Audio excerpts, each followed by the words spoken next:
Hello everybody, welcome to CPL Match of the Week. This is not just any CPL Match of the Week, this is the start of CPL Playoffs. I mean, technically it's not the first cast, but it's the first Match of the Week in Playoffs. I'm Neblime, joined here by Ash Return. We're going to get started in these playoffs today. As you can see on the screen, we're in the first phase on the left there. Gosu versus the United EMU Directorate. Korean Mechanics versus Pool Lifeguards, which is what we'll be casting today. This is the beginning of the final phase of CPL 8. I'm so excited. What do you think, Ash Return? Yeah, this will be a good one. Yeah, and sorry, you go. No, I think this one will be very interesting. Yeah, absolutely. And all these players are going to be bringing their best now. Where this is the real deal. This is not just the regular season. If you lose your match, you are out. Your team is out, that is, if they lose their match. Everyone should know it's first to 10 games is how CPL 8 works here. So we're going to jump into some Tier 2 games in the matchup of Korean Mechanics versus Pool Lifeguards. And this is the first cast from this match. So the score currently for these two teams is at 0-0. So we're going to get started without any further time wasting and find out what that score is going to be today.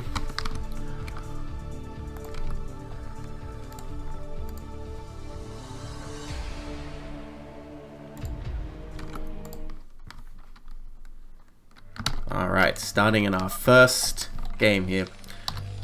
In the top right, in the red, we have Queen. And the bottom right, in the magenta, we have Sign-In.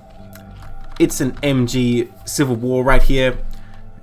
Queen up here in the top right for Pool Lifeguards. And Sign-In for Korean Mechanics. It's a TVZ to start things off here. This is Tier 2.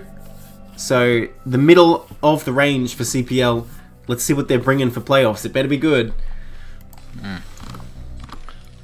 I think this one will be interesting. These are both CPL veterans. Yeah, absolutely. Queen in particular, I think, you know, almost CPL famous. Definitely. Yeah, she was in my first CPL season. There you go. Definitely been featured in a lot of casts as well. Now we're here on Butter, so as usual in CPL, all the maps will be the same. In each set, starting off on Butter. And you know, I think this map's been a bit difficult for Zerg, historically. Although it's not a very long history on this map. But we'll see what happens here. So, you know, all the stakes are up right now here in playoffs. So it makes you wonder, are we going to see cheesier games? Because typically what happens is, the further in playoffs you get, the cheesier the games get. Because everyone just wants that win. Oh, no. Oh, Queen. You got problems. We sure did. It's playoffs. We're going to cast as much as we can. We aim to cast absolutely every game in playoffs. So, I'm sorry, there's nowhere to hide. Announcement for all CPL players, if you're playing this week, we will find you and we will cast you. That's a threat and a promise. That's right. I'm not sure how they're saying this when nothing's even happened yet, though. What's going to happen in this game, Queen? What do you know that we don't? Maybe she has some super prepared strategy she ain't proud of using. Yeah, okay. What's it gonna be? Like, trying to think what's the weirdest thing you can do. Well, it is a gas on one base, so it could be some like one-on-one type shenanigans. Although it's not the earliest gas. Okay, it's wall. Okay, the CV stays inside. That's good. Pure skill, by the way. Pure skill. No luck whatsoever.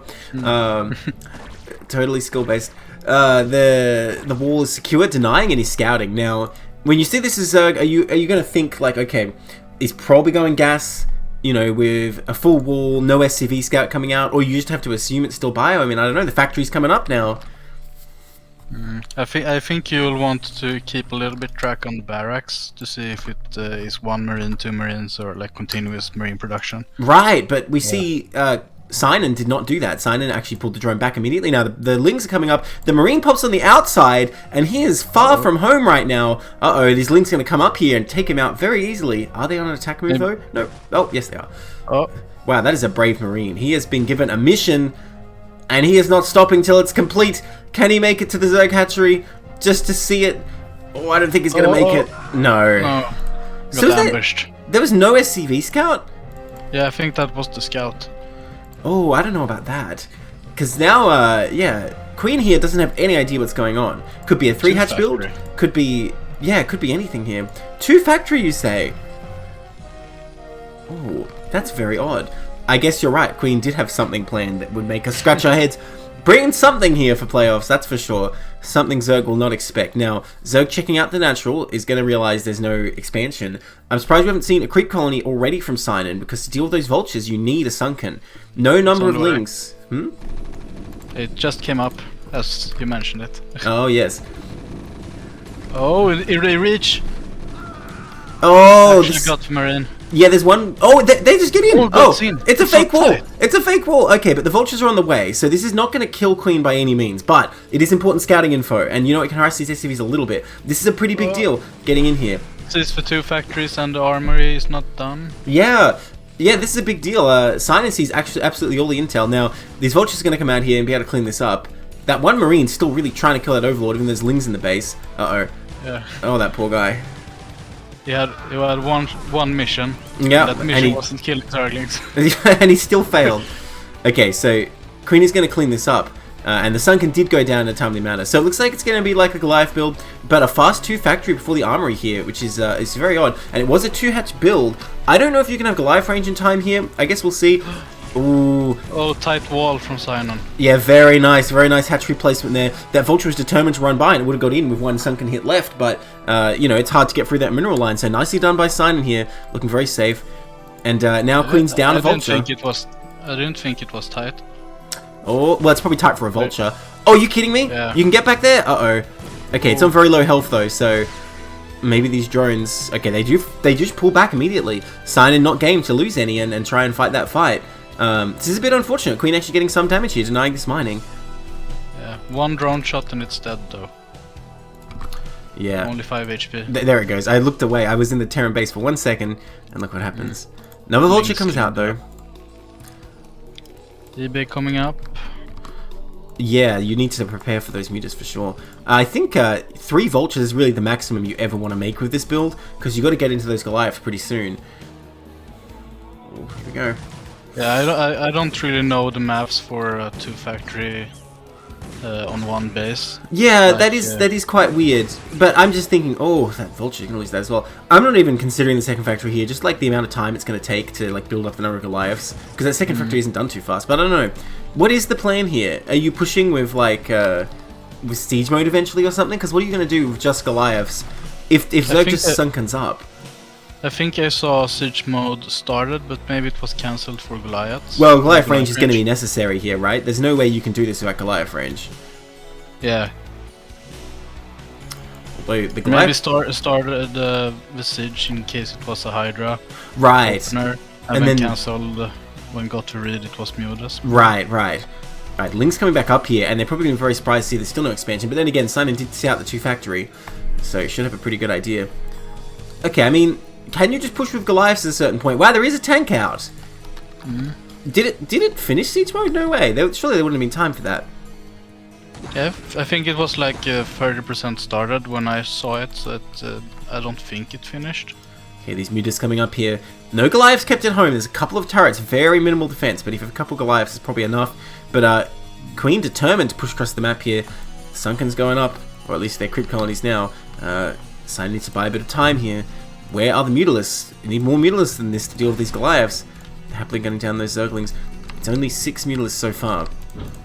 I mean, it's a very fast timing compared to the normal flash free fact. Absolutely. Which hits like 1 minute later. But with these Sunkens, I don't think there's any way Queen can get in here, yeah, and she knows it. Pulls back those Goliaths. Yeah, need siege. Siege is being researched now.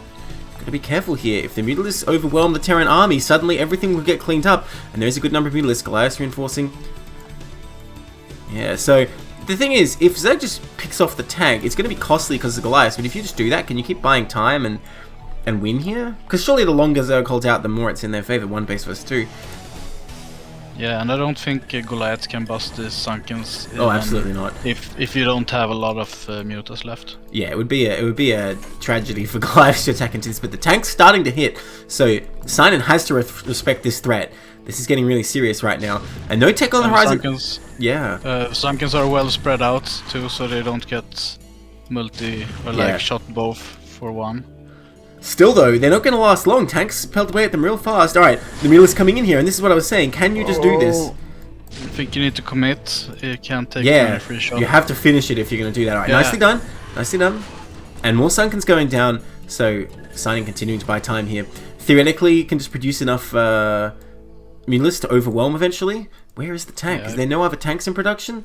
Uh-oh. It's a very long road to travel to from main to main, so... Yeah, and if the Mutalisks intercept the tank, that's going to be a huge pick-off. And again, there is no tank right now. Look at these Mutalisks, they're looking for something. Maybe they're deafs with those Goliaths everywhere. Alright. Well, for now... It's a lot of Mutalisks, but I don't think that Sign wants a direct confrontation at this point. No, I think it's smart to just stay back. Interestingly, you know, with Signing in this corner of the map. Ooh, baiting those Goliaths. That's quite nice. Ooh. Okay, now don't take the hits. Ooh. Okay, didn't actually lose any. Oh no, that one brave Mutalisk. He could take them all on, he thought, but he was wrong. And yeah, the tank moving across the map unharassed now. I wonder if it would have been the move for Signing to just hang around behind the army and pick off reinforcements instead of hanging here. Because you know those Goliaths alone are not going to bust those Sunkens. Like, they're not going to be able to do that. But anyway, I agree. The tank has made it. The tank has made it. All the way with a long perilous path. Yeah. Sandy wasteland. But can Signing just snipe it again? I mean, the Goliaths aren't even that close. They need to be like right on that. It's not like Bio where they'll just melt the mutas instantly. That's a lot of mutas though. Is it enough to actually just take this on? Well, he's going to go for the tank after all. Oh, the Lings. Yeah, I think it's possible. Lings, yeah, they help quite well here actually, doing a lot of damage, and that's just a lot of mutas. I think Queen's being overwhelmed here. Finished. Yeah, it looks like Queen's going to be pushed back. A tank coming down, not the unit you need to deal with these Mutalisks. Signing absolutely smashing through. Queen in huge trouble here with only one base. I don't know if there's any way you can go from here. Oh. Yeah, and these Goliaths will not be making it home. They're not going to tell the tale. Well, maybe that one is. But maybe the tank. But what does Queen have here? How are you going to defend this natural? Even if you had like 3 turrets, it wouldn't do anything because there's just so many Mutalisks now. And Signing's on the counterattack. Even more Mutalisks coming from home. Some Lings as well. Those Lings don't have speed, by the way. Just so you know. And there's no time for these turrets to get up. Signing going to swoop in with the Killer Instinct. Finish off this expansion. A few Goliaths come out, but it's really not much.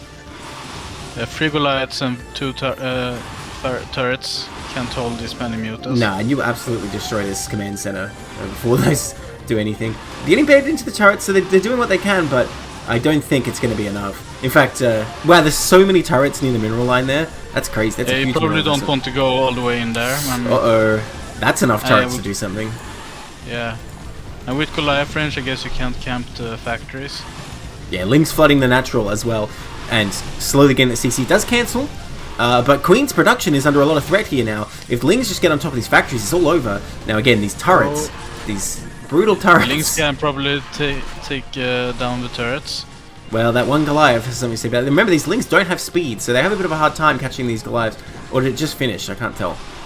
No, they still don't. Yeah, now it finished. Oh yeah, okay. But I mean, a lot of Goliath micro coming out from Queen here. The turret's still doing work. Alright, well, so the combination of turrets and Goliaths proved to be more difficult than expected for the Mutalisks. Okay, but what does Queen have left now? We look at the ruins of this Terran base. They're like, Queen's going to mine out pretty soon. Zerg being Zerg, not going to mine out anytime soon. More Lings coming up as well. I mean, it's just a matter of having enough Lings. I think you can trade away the mutas, and if the Lings just go to work on the buildings, that's going to be it. And where does Queen go from here? How are you going to try and expand? I guess Queen's like, this is how I'm going to try and expand. Don't doubt me. Neblime. Gonna come out here and try and start the CC, but the Lings are flooding in. In fact, the Lings alone, well, they might actually die here. This is a bit of a misplay by Sign and throwing this away with no support. Going after this CV. Where are the Mutalisks? The Goliaths are 1-1 now. Yeah. And it's only, what, +1 for the Mutalisks? Yeah. Okay, coming in here for another fight. Sees that turret going up, takes that out. If Queen could get 5 turrets up there, an expansion can probably go down again, but not going to happen today. Maybe try to get the barracks and the engineering bay to wall off the natural. Yeah, it could be an idea. It's never going to block Lings very well, though. It's just make it a little bit harder for them. It's just less surface area. And it would take some muta bounces as well, right? Yeah. Well, Queen's still building up the Goliath count here. Tanks have been abandoned. We don't care about those anymore. CC being built in the main this time. Going to float out. Simon taking that third base. Yeah, I like that one. Yeah, definitely a good move here. I think against Mech, this base is good because you're not so concerned about Bio sprinting in, just being far away from Terran. So honestly, it feels like Mech on this map like negates some of Terran's advantages. So I'm surprised Queen would go for this. But obviously the plan was just end the game with that attack on natural. Did not work out. Now struggling to expand here. Pretty behind, I would say. But yeah, the upgrades are good, but we don't have any starport or anything like that, so they've just stopped for now. And we see Queen getting CC in base. Yeah. For the lift off. I guess it was too exposed to do it on location. Yeah, it seems so. After it got cancelled, and then I don't think Queen even got to start it the second time. Realised it's not going to work out. There's a lot of Mutalisks, but I think the Goliath number is just enough. And now I think we're going to see Sinan drawing up a bit before coming in later. A Vulture comes out to go and harass that base, but too late, it's already started. Is that a starport coming down? Yes, there we go. So Queen going to go into the longer game here. It's going to be a real uphill fight, though, from this position. Yeah, definitely. The worker count is kind of even, but it's definitely a hard position. Well, that's pretty good for Zerg in general, I would say. The worker count's even. The thing is, all these Mutalisks come into the main, but that's the turret battery, but that's enough Mutalisks to actually kill all that, I think. Well, yeah, let's see. The Goliath support, they go down really quickly. And now what support does Terran have here? I mean, there's a lot of Goliaths. The problem is, how are you going to run back and forth between two locations? Well, is this going to chase these out? How many Mutalisks died there? Did any die? Maybe one. Well, I'm not sure. Not Terran, many. I guess not concerned with that mineral line so much because it's basically mined out. They can kind of just defend the natural a lot more, but you know, anytime the defense is being weakened, makes you wonder later on, is something going to happen here? Yeah. I mean, now the main is kind of open and Queen doesn't really have minerals to remake them. Yeah. Although the mining is starting at the natural. Now, Queen has a very pure Goliath army here, except for some vultures running around, and Sinan still with only the Mutalist, the Hydrogen going down now. I wonder if there's a window here where if Queen can get a Radiate out, the army will be strong enough to overtake a third base or push with not many Hydras being complete yet. It remains to be seen. These vultures are getting picked off. It's technically possible. Sinan has also invested into 1-1 for Mutalists. And the thing is, I don't think you really... once it radiates out, the upgrades don't even matter, because you'll just be doing so much damage. But we don't see a science facility yet. The starport just sitting there. And it is hard to get enough gas on two bases when you're trying to produce all these Goliaths too. So I'm not sure how Queen's going to do it here. A lot of Mutalisks out. What is that? Is that Queen's Nest? The even supply. And now Simon has a quite solid work account. Well, here we go. Queen knows that they have to do something now, or else it's going to be all over. Moving up here. Now that Mutalist army doesn't actually look strong enough right now. That's a lot of Goliaths. Oh, it's getting baited in piecemeal. Huge damage going down. Okay, a couple Mutalists fall. Drones popping. That is not what you want. Looks like Sinan heading for that third base. There is a Sunken there, but one Sunken not going to do much against this many Goliaths. The drones fleeing. Okay, a few Hydras coming out and many Mutalisks. This is a lot of Goliaths, but is it enough? Mutalisks looking like they want to engage. Picking off a couple Goliaths at the back. Sunken going to fall very quickly at the third base here. Goliaths are all clustered.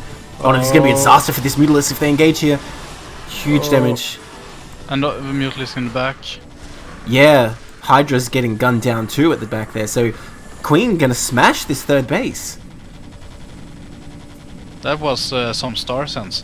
Yeah, right? Just realizing that this was the time to push. But the counterattack is happening. Few Goliaths in a turret. Is it enough? Sinan with a good number of Mutalisks here. I mean, the Goliaths don't have turrets to kite back to now. They've all been taken out. Okay, there's a couple rebuilt in the main. Is it enough Mutalisks? Sinan has to bust here, or they're in so much trouble. Okay, trying to pull back through the choke. Sinan pulls back. Is Queen going to come back in this game? What? This is crazy. Sinan taking a new third, but right now the Hydra transition isn't it isn't fully transitioned yet. So I'm not sure if you can deal with this goons. Yeah, well, I think Sinan needs to pull back behind the Sunks or something, buy a little more time. Great micro from Queen here, microing down these Mutalisks. Now it's just the Hydras, really. Now, is it enough Goliaths? I think it is to deal with these Hydras, but the Hydra number is going to build from here. More reinforcements coming. Is it time to start making tanks again? I'd love to see that science facility still. Maybe Queen doesn't expect the third location here. Yes, well, I think at any rate she's certainly not aware of it yet. Well, the Hydras might give it away if they're not careful. But the problem is the natural could be under severe threat. If a single tank comes up here, Sinon is a terrible position where they're forced to engage here. Uh-oh. Oh, no. Baiting into the can Sunkens. split up these Goliaths.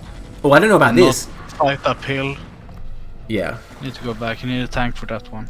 Yeah, Queen does pull back. But now that Queen knows this is here, this is very hard for Zerg because you got to defend both of these locations. And like I say, once there's a tank, I mean, both the ramp and the Sunkens become a lot less effective at defending here. Looks like Queen going to pull back, looking at a third base. Somehow clawing their way back into this game. Now Queen really feels at the advantage. What is the Hydra upgrades? Only +1 carapace when turns out time to get 1-1. Again, no science facility, so we don't have any +2 coming up yet. Is that a second starport? What on earth is this for? Maybe drop ships? Would you go double drop in TVZ? Yeah, but I'm not sure if I would going mech. Alright, here we go. Oh yeah, for bio, sure, but we're talking about mech. But it could be the play since there's a lot of Sunkens in the way. A tank is out now. Yeah, and all you really need is one tank just to force the engage. I mean, if Zerg really tries hard, Zerg can pick off the tank, but the problem is they're going to lose so many Hydras in the process. No. Oh. Second time trying to go up that ramp. Yeah. Need to stay consolidated. Absolutely. And wait for a tank to arrive. Yeah, and you know, Queen doing a good job of roaming between those two bases. Second starport is finished. Still neither has been used. Third base is coming up here. Now, Signing can have pretty good view of this. The problem is, if Queen releases this stranglehold position, which she's doing, Hydra's going to be able to come out and counterattack. Look, that Sign-In immediately takes the option, realizes that, okay, you can't control all the attack paths here. If you're not in my face, I'm just going to send some Hydras out. And like this group of 12 Hydras or whatever will just absolutely destroy that command center if nothing's there to defend it. Yeah, would totally deny the third. Now, that said, Sign-In may not survive at home at the same time. Look at that 1 meter. It's a fine balance. Now this is where mines come in handy, but the problem is this game's been so low econ for Queen, there's no room for vultures. And look at that, the Hydra's going to go straight for it, but at the same time, Queen getting ready to attack. Bunch of Hydras coming up here. Oh, that Muta kind of giving away the attack early. Okay, Goliath's fighting on their own, tank not assisting, and this CC coming under fire. Queen needs to react quickly if it's not going to die here. In fact, I don't think there's any way to save this. I think the CC is dead no matter what. So, Queen relying on this attack. In fact, what is there to defend Queen's natural? But never mind that for now. The attack continuing down at Sinor's natural. Oh my gosh. Okay, the CC falls. 3 tanks is very difficult to deal with here for Sinor, though. Needs to move that other one up. Yeah, I think would need the Hydras at Queen's former third to set up this flank, I think. Yeah, they would help for sure. But even so, it looks pretty dicey for Zerg. I don't know how you're going to deal with this. Oh, don't put those tanks too close! Uh-oh, that's 1 dead tank. That is a huge mistake here from Queen. Oh. That might... Oh, no, 2! Oh, the second one too. Okay, takes out the Sunken there. But that is pretty huge. Losing 1 there takes away a lot of the firepower. And the Hydra's coming in, picking off the weakened one. Great move by Sign. Going to pick off the last one. It looks like the Goliath's pulling back. Cowardly Goliaths letting their tank comrades die. Now, all the steam has gone out of Queen's attack. The third base is still up. The Hydras are in the reinforcement path. Uh-oh. Well, there is some tanks here. Well, if those tanks were siege, it'd be a different story. But now, can Sana get in here? Well, I think it's a pretty good trade for Zerg, killing tanks for that number of Hydras, because all Queen is relying on is the tanks right now.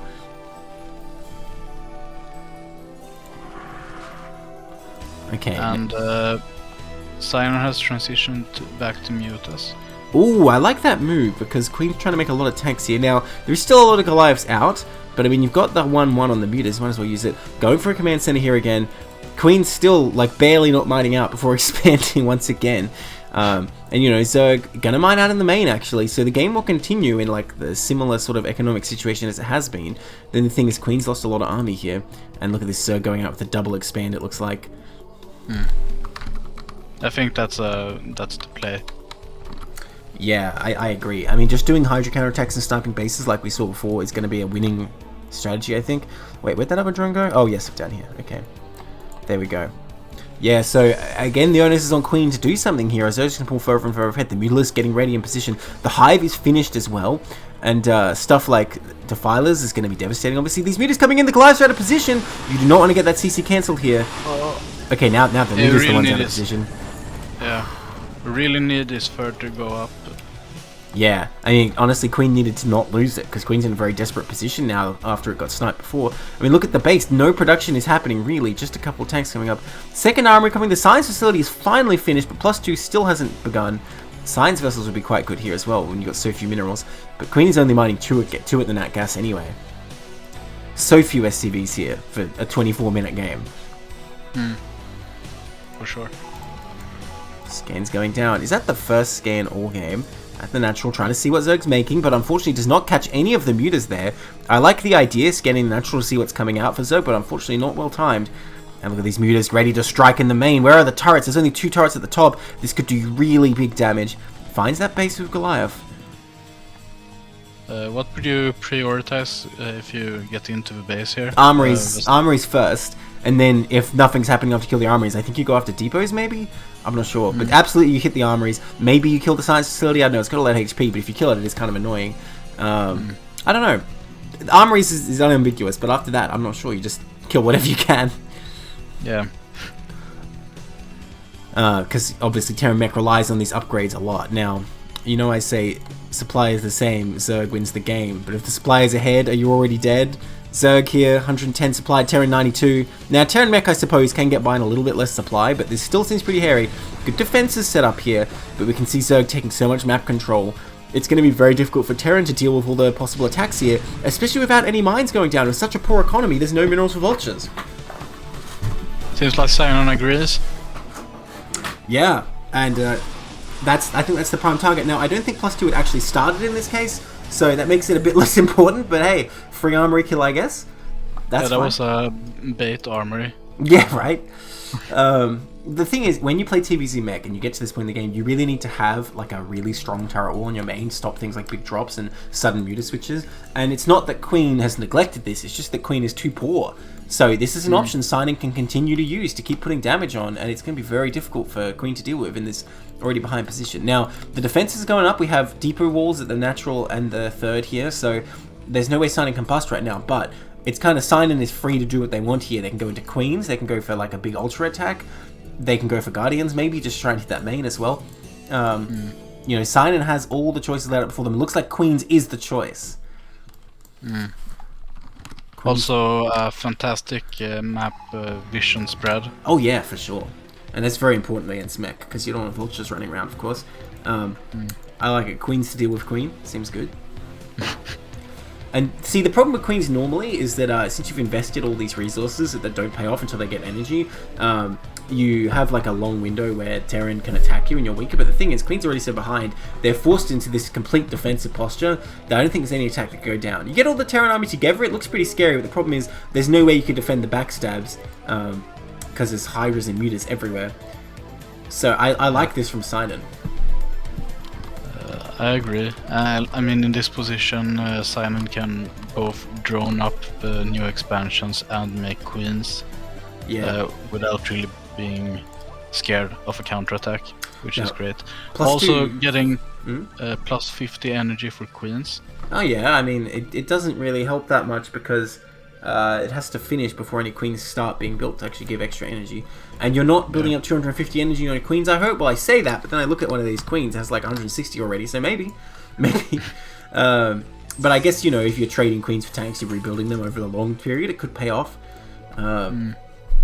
Now, like I was saying, we see Terran finally with +2 here. Really need to see some vessels. They are a key part of this composition. And, you know, obviously against queens they're helpful, but just in general, having them is really important here. A lot more minerals coming up for queens, so we see the vultures coming out as well. Getting intercepted by these Hydras, but laying some mines. I think we need, Queen needs to make moves towards this fourth base. We see like a single lonely turret coming up. You know, I haven't played many mech games or even seen any on this map, so I'm not really sure what position you put the army in. I suppose if you put heaps of mines that naturally come up to this area between the natural area and the potential fourth, and you kind of hang around there. Then again, the right-hand side looks kind of tempting to expand as well. Yeah, I think you can probably wall off the 2 o'clock expansion with the depots. and then you can hold the area that has mines at Right, the moment. just in front of your natural. Yeah. That makes sense, actually. Yeah, because I guess once you wall it off with depots, there's no way Zerg's getting in there without, like, a big drop or something. Because even Dark Swarm against enough tanks won't do anything. Yeah, and you also have units and stuff in the area where the Muta harassment coming to the main and the potential drops are. Speaking of, these Mutas about to go in. Some turrets have been built. A couple more just finishing the Glyphon position. I think Queen will be able to deflect it this time. This is what I was talking about. This is the kind of turret wall you really need when you play mech. Just to stop any of this kind of annoying stuff go down. But you know what? Sign-in determined to kill that one turret. Yeah, I mean it's a nuance for Queen. She has to remake the turret and take a new SV to finish the one that started. True. So it's some emotional value in taking it out. Okay, that's how you play. You play for the emotional damage. Okay, Yeah. so Queen mined out here. You know, I wonder if Queen took the third, actually, as this one to begin with, might it have been better? Because, you know, you can kind of push your Goliaths down on that side of the map and threaten that third, and still, the Zerg third, that is, and still be defending. I don't know.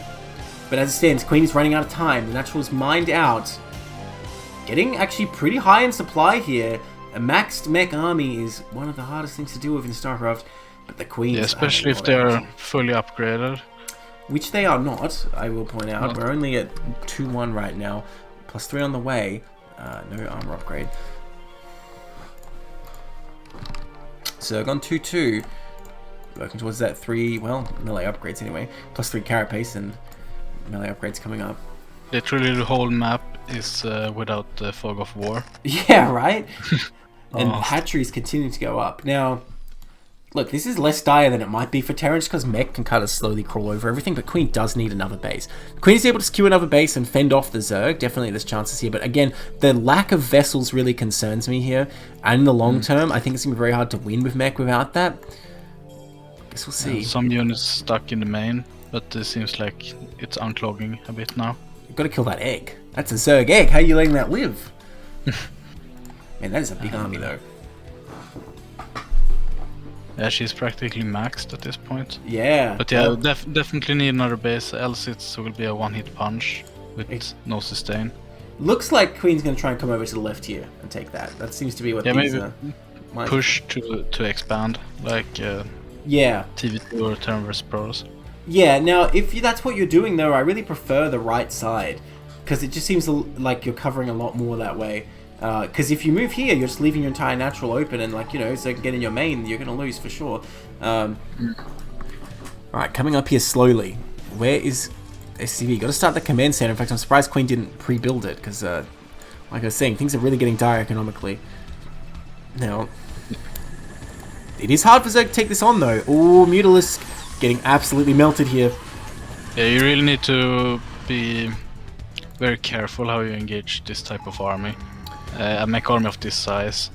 Well, I will say in this situation, the Mutalisks are probably like the least valuable unit, so that's probably not that big a deal, freeing up some supply. Although Hydra is getting melted on their own as well. Tanks really not moving up very much, and look at this, the counterattack starting, but they're running right into mines. A well set up minefield here, and you know what, Queen even left like half the army to deal with this, so anticipating this completely, moving up a whole bunch of Goliaths, threatening this left side base as well. Queen already got taken out. Oh, unsieges though. Oh, if only all these tanks were sieged, they would do so much damage, but now these Hydras could get right on top of them. What is happening? The floodgates are open. Well, everything's crazy right now. Yeah, and getting in to hit this third, I don't think it's going to survive very long. Terran trying to move down this low ground, but those Sunkens actually doing huge work. And yeah, this CC going to fall instantly. Oh, very unfortunate by Queen. I wonder if Queen moved that half army out like in front of the natural instead of, you know, back behind the wall. It could have stopped that. Yeah, those Queens are ready to strike. There was only one tank, I think. Well, even so, if you place all the mines and the tank is there to fight the Goliaths, the Queen's coming in. Look how many there's a lot of Goliaths though to gun them down. Needs to get those Broodlings down before those Queens get eliminated. What's the hold up? Oh, was Broodling not researched? I don't think Broodling was researched. That's why it was Queen Energy. I think Sinan clicked on the wrong one. So actually, this Queen army useless. Well, that was unfortunate. Very. Did Broodling start just now? I'm just wondering. No, I don't know what happened there. Whether Broodling was researched or not. Maybe Sinan in chat can tell us what happened. But the tank's still hitting, so Queen can be able to take out the space. But like you said, it's a one-punch wonder because there's no reinforcements, there's no mining. There's no base even being taken. Oh, okay, it is real. Not sure what happened before then. Yeah, and this is the thing. Queen can just wrong the hotkey. Roam around and, hit some bases, but it doesn't really matter in the end, because Zerg will whittle down this force and strike back. And look at this, Terran trying to move in 2 directions at once right now. And it looks like it's going to be effective. A lot of Hydras being melted. Maybe try to take the 2 o'clock base and the 10 o'clock base simultaneously. Yeah, I mean, it's not like Queen doesn't need 2 bases, but Queen actually only has 10 SCVs, by the way, so you take the bases, and then what are you going to do with them? Look at these Hydras. They're going to sneak right past these Goliaths. Okay, no, they're not. But they're going to go for the engage, or not. I'm not sure about that. Well, Queen continuing to advance here, but once again kind of leaving... This is a very heavy army. Now +3 has finished also. Okay. Again though, 10 SCVs. If Queen can somehow win this with 10 SCVs, that's absolutely heroic. But the problem is, advancing like this, leaving the flanks open, these Hydras coming right in again. Now, one tank is siege, need to siege up the others. Queen constantly caught on siege in this game, I feel like. And look, Hydras coming in from all sides. Ultras and Defilers are out, but they're not even taking part. I think these Hydras are going to push through and crush this force on this side. Yeah. I don't think these Vultures will do enough. No, absolutely not. And the Ultralists getting in there. Where's the Swarm? These Defilers are like full energy. They're just not doing anything. Goliaths cannot deal with Swarm at all. And look at this. A whole bunch of Ultras and Hydras coming to hit this base on the left as well. Signing everywhere at once right now. Queen forced back to this mined out natural. There's a few tanks there. And yeah, if they advance from the Swarm, those Ultras will get melted. I think the tanks will still make short work of the Ultras. For sure. Hydras run into mines. Oh, nice snipe. Yeah, no, I don't think Sinan needs to be hitting this right now. I think just take out this outlying base, which there's overlords all over. And look at this, these tanks rolling up. Now, this is a real problem in this map, although the Sunkens kind of have the range. Oh, don't siege in range Sunkens. But yeah, this is a real issue for Zerg on this map, by the way. In a more even game, sieging from this position could be really annoying. But as it stands, there's like 20 Hydras coming up to deal with this. So I don't think Sinan's going to have any issue with that. Whole bunch of Queens have been remade. They're just drifting around, looking for a target. Ultras coming up to this base. Taking down the last Expo. Yeah. Don't think it can fly away. Oh, it's not going to fly away. Look what's going to happen. Or not. Okay, never mind. I got just stand there. There we go. Oh, we're getting it. What? Nice. Oh, yeah. Infest the CC. And I don't know what Queen's holding out here we for got now. one. Nice. Is got the breeding one. Is Sinan going to start making infested Terrans now and blow stuff up? I don't think it's very good versus mech, because they tend to like destroy stuff before it gets close.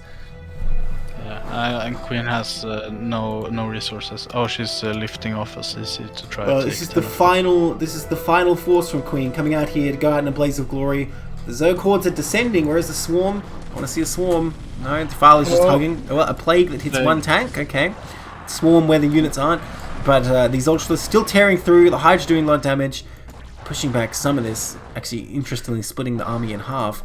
Oh, and look at this force. GG. Queen surrenders before they all get taken out. Wow, what a first game here to start our playoffs. That was crazy. Very valiantly fought from Queen after that early game. Yeah, it's amazing that Queen was able to max and honestly did so much damage with that maxed army, but at the end of the day, if you lose your bases, Zerg can be resilient and just, run around and eventually pick you off.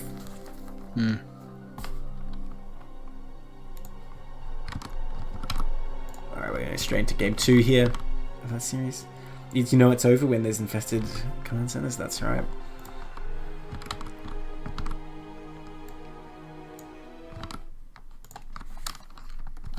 Starting in the top left here, in the red, we have Sinan.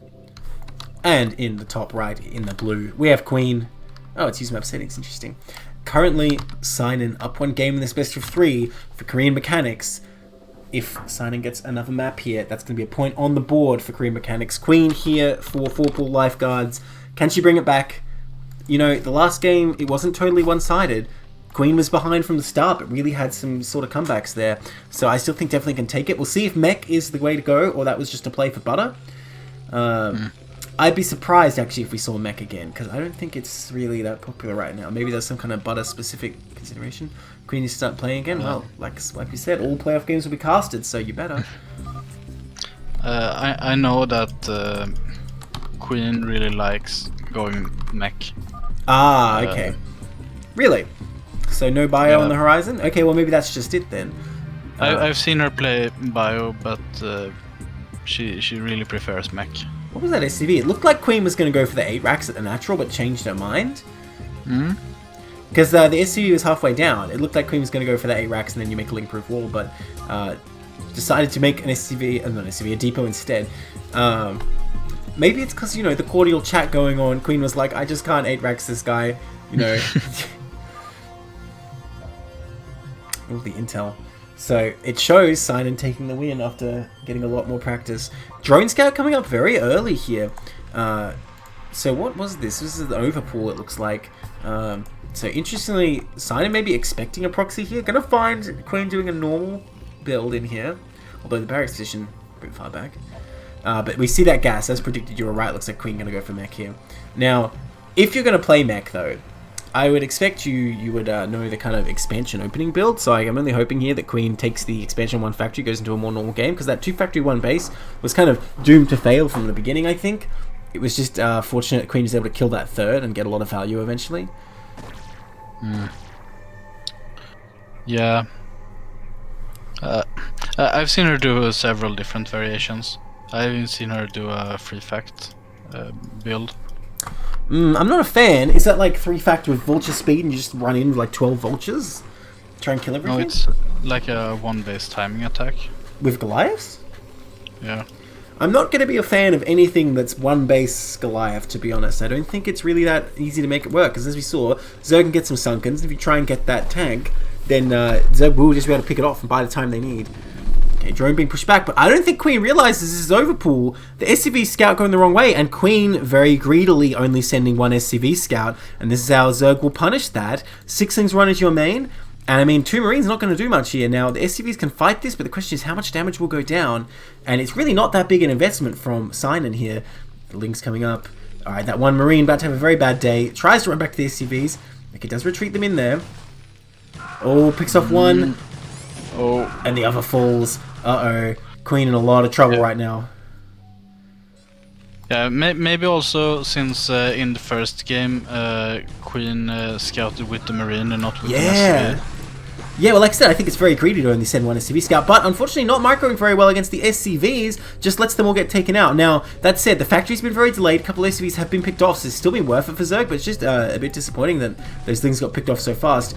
Okay, that Marine going to finish off the last one as well. So Queen stabilizes here, but for 6lings investment, I think it was well worth it. Yeah, I mean, Zerg opened overpool and it's even on workers. Yes, so that's how you know Zerg's doing pretty well. Now, Zerg with so much money here, I assume a 3rd hatch going to come up? Yeah, looks like it is. Well, once that SCV gets out of the way. Annoying. Oh, that drone. Oh. Jeez, okay, it does pull back. Oh my gosh. No way. Oh. Oh, advanced the attack at the last second. Queen could have killed that, but at the cost of the SCV. I mean, look, the SCV is never going to make it, so... A couple of Marines come across the map too, trying to anticipate Zerg not making any lings, but unfortunately a couple more have been built. Vulture going to be able to come up here. Now, there's no colony right now. Could the Vulture counterattack actually just do the damage? Okay, looks like it's going to start just now, but how are you going to buy time with only 2 lings? Oh, this looks so dangerous for Sinan right now. Especially with these Marines coming across, actually. I mean, okay, is there quite time to kill a colony? Will these Marines arrive in time? I don't think they will. I mean, they can also go in and tank some shots from a sunken and then... Yeah, definitely option. And this is not a tight wall. This Vulture will be able to get right through there. Oh, no. So much trouble for Sinan right now. There's no lings even out. The Marines can just go home. Go home with the Marines. Yeah, they're just... Marines. Well, a lot of damage is going to go down the Zerg main anyhow. But Queen not microing the Vulture. Oh my gosh, it gets taken out. No. That was Queen's one hope in this game. And didn't micro it. And now it got taken out natural as well. I think at that point... If you miss some SCVs, I'm okay with it, as long as you keep that Vulture alive, continually hitting drones, would be better. But unfortunately, worst of both worlds. Queen not macroing very well at home, goes to the 2nd factory after all. Marines kind of get taken out and end up stuck behind here. The Vulture did nothing. Queen, honestly, in a really not good position right now. It's not optimal. The Marines, they do delay the mining at the natural, which is... But, like, Sinan doesn't have that many drones. I think this is just whatever. And these Marines are going to get murdered. Yeah. sooner or later. I mean, it's not like it's Zealots, so you don't really have to... Yeah, it's never going to be inefficient. Once you... That's the thing. No matter how many Marines you have in TVZ, if Zerg is going to kill them, it's going to kill them efficiently. That's just how it's going to go. So yeah, like, that's definitely not worth it. And it's just such a missed opportunity with that Vulture. It could have done so much damage. There wasn't link speed or anything. It would not have been that difficult to micro them. So, you know, it's really a misprioritization, I want to say, from Queen there. Anyway, we do see the 2 factories like you're talking about. Is that an eBay? Yes, it's an eBay. Spies on the way. And, you know, like I said, I'm not happy to see Queen go into this again. I think any 2-fac 1-base play is kind of doomed from the start. I'm not a fan. Got to get that economy up and kind of power up more. Because the thing about Goliaths, kind of, they scale like a lot in the mid game. You really need to get a lot of them together to be effective. Yeah, they really work best in high numbers. Yeah. Now another Vulture coming across. Oh. Where are these SCVs going? Are they going to build turrets? Is there time for that? Maybe. That's going to be kind of wild. Wait, I just realized there is no armory. There is absolutely... Is this buildable terrain? I think the creep covers it, unfortunately. So I don't think that can happen. Maybe you can fit like 1 or 2 turrets here, but you're going to need quite a few to stop Mutalisks from just sniping this. And like I said, I don't think there's an armory, so... That's Queen's plan here. The problem I can see, even if you get as many turrets up as you want, is you can never reinforce if Zerg wants to stop you. They could just stop any tanks coming across the map. Now, I think Queen's just starting to realize that they can't actually build here. And this kind of throws a wrench in the whole plan. There's tanks here, but no turrets even started anyway. And no, this is not going to work out. That tank is going to get destroyed instantly. The Vulture's trying to run in, but even a 3rd sunken ready. Sino knows what's up with this play. The Mutalisk will clean up those Vultures, no problem. If you could have built like a bunker and turrets out here, that could have been a quite strong timing attack. Well, like I was saying, the problem there is that you can never reinforce. Well, no, that's not it. Too, yeah. You can't reinforce. If Zerg just sacrifices as many Mutalisks as it takes to kill that 1 tank, then that's it. You can't do anything because they'll just stop any other tanks or Mutalisks because you have no Goliaths. You can't use like unstimmed Marines. That won't do anything. And now the Mutalisks coming across. Queen realizes their mistake. Not much to do here. That tank gonna get murdered. A couple turrets are up. So Queen gonna stay alive here. Well, it looks like GG. Actually, no. Yeah. So, a 2-0. I mean, I liked the idea. I think I've lost to that once, where the Terran put up bunker turrets and made like an old school contain push type thing of a 2-fact. Again, without bio, I got a question then. Like, you have like enough Marines to fill up a bunker? Yes, but what about the reinforcement problem I was talking about? Like, even if there's like 10 turrets there, say, if you have 12 Mutalisks, you could still kill a tank. And like I said, how are they ever going to reinforce any more tanks? Unless they get their factory to the location where the turrets are, which maybe that could be the way to do it. I don't know, it just seems like not a well thought out strategy. But anyway, that's a 2-0. Queen definitely putting up a good fight. It probably has to hit a bit faster too, but it got delayed by the overpull. Yes, and the board of attack that didn't actually accomplish anything. Imagine if a lot of drones had been taken out, the Mutalisks were delayed, maybe. But the creep spread was actually essential there, stopping all the buildable terrain. Yeah. Alright, anyway, yes, that is 1 set for Korean Mechanics here. Remember, it's 1st to 10, so early days yet. Not casting of this first playoffs round, but a strong start for Korean Mechanics. I'll jump into that next set.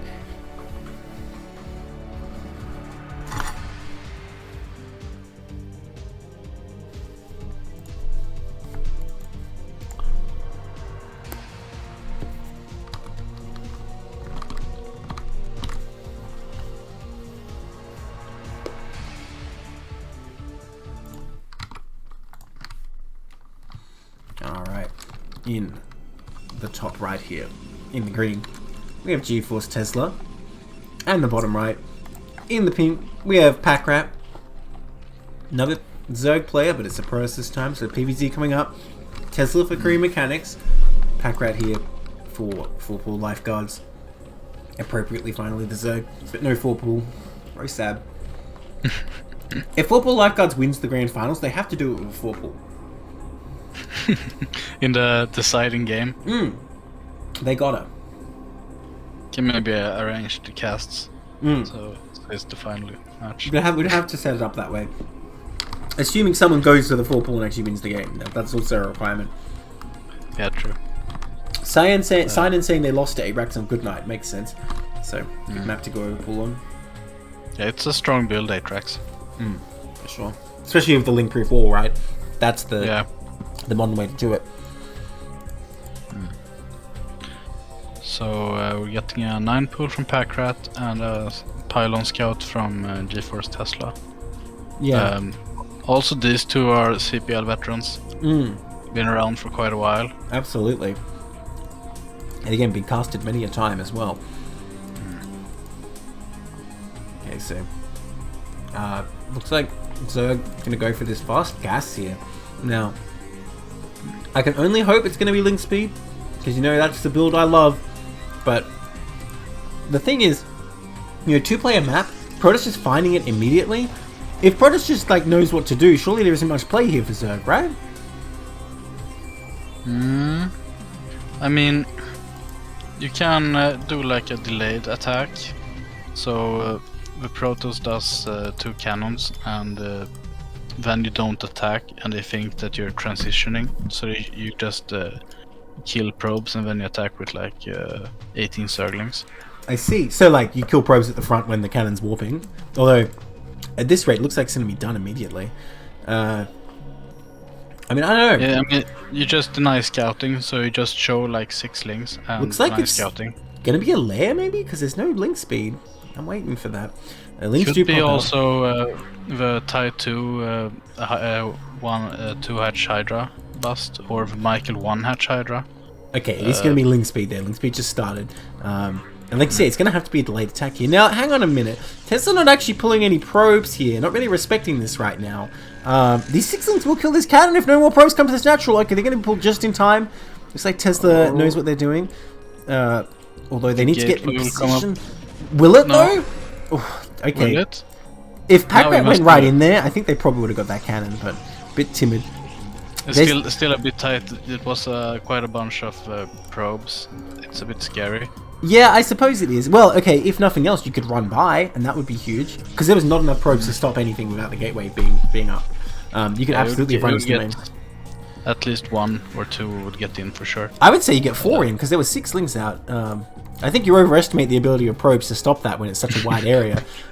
Those links, they're like greased up, man. They will get in.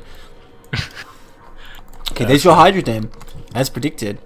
So I've never heard of this build. Tell me about it. I mean, I've done 2 hatch Hydra, but it was not this specific Tie 2 thing. What, will you go link speed first? No, you don't get link speed. You get the 100 gas, and you pull workers off gas to fake that you're getting link speed, and then you get Hydra Den as you have killed the scout probe. Packrat did get link speed here as it turned out, so catch is going up. Now, this is the thing, surely Protoss can just afford enough cannons that 2 hatch Hydra production is not going to be enough, because you can't make that many Hydras. You're in a pretty desperate economic situation here with 10 drones. It hits fast, but not hard. It could also be 2 hatch Muta follow-up. Protoss doesn't know. Yeah, it's true. So you kind of have to gamble. Either you get probe cannons at the front, or you get cannons in the main, or you hope that you can get tech and units up in time, and that Zerg is droning. Well, here's the complication, right? These Zealots going to try and go out and scout what they can. And there's a lot of links out. If Packrat just brings the links up, they could easily deny this. But the thing is, Tesla could sneak probes out during this. Now, the first Hydra's out here. I assume that Packrat not going to make too many more drones here. Just going to go straight into the Hydras. That Zealot going to get taken out very easily there. And, you know, again, it's kind of like this wall is wide open. Imagine if Packrat had made like 18 links right now. Absolutely could just run in and enter the game. But that is not the case, fortunately, for Protoss. Sure. Another Zealot. Uh-oh. The Zealot could actually be the one that makes it in. He walks around, but the wall is totally open. Ooh, a Citadel here. Now, if this Zealot, like, never mind any damage it might do, which on its own would be huge, if it just sees a Hydra coming, that's going to be a huge scout here. And I don't think it's anything to stop it, because Packrat has no idea it's there. It's about to cross the rally path. It'll see more hatching in a minute, though, I don't doubt. Yeah, true. When you're going 2 hatch Hydra, do you still get speed first? Yeah. Okay. Because you need to get new Hydras and your first Hydras to the front as soon as possible. Alright, the cat's out of the bag. Tesla sees a Hydra or 2. Still and going some for links. Yeah, it's a bunch of stuff. Knows an attack is coming. I want to see a third cannon here. The Zealot's coming out of the natural, so Pack Rat forced to micro in 2 locations, but not hitting the drones there. Oh, don't get baited into these cannons. Oh, loses the Hydra right off the bat. One gets taken out in the main, but for that Zealot, it's a good price. Okay, now Pack Rat needs to build up and go on the attack here. Every second wasted, more time for pros to get what they want. Can they get a Templar here? Yes. Yeah, I'm not sure. I don't think 3 cannons is enough. No, I don't think so either, especially once more builds up. And look, the Ling's coming forward here now. Now, this wall is very well positioned. It doesn't look like Pack Rat can really shoot over it, but the Ling's easily getting through the Zealots. And if those Lings start hitting cannons, they do so much damage so quickly. No probes being pulled here. Looks like these cannons... the second Zealot's coming clutch. That was the perfect time, actually. Did so much damage to those Hydras. One cannon did get taken out, however, and no more being produced right now. Tesla with so many minerals, but not producing anything here. Trying to get up to these Templars. Dark Templar would end this for sure, because the Overlord's not close, but... I'm surprised Tesla not throwing down way more cannons here, taking this very easy. Looks like Pack Rat a bit intimidated to try again though, and I think that's a mistake. You can at least hit this wall. There's no reason not to destroy this gateway at least.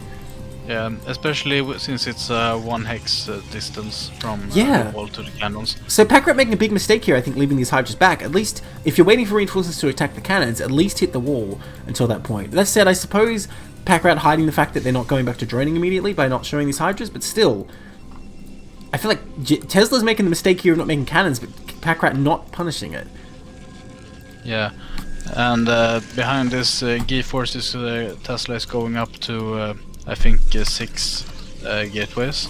Okay, the Hydras come in here. They just finished. They ignore the Zealots. Like, you know what, we don't have anything to do with that. Just go straight after the cannons, and there's nothing here to stop them. Uh-oh. Okay, now Protoss in a lot of trouble. Like I was saying, didn't really respect this with additional cannons, and this now paying the price. Where's the goon? Well, it's chasing the Overlord. What's one goon gonna do to this? Like, one goon is not the goon unit. And a bunch of probes. A DT could come out still though. Tesla could make DTs at any time, and there's nothing that Pack Rat would be able to do about that. Well, yeah.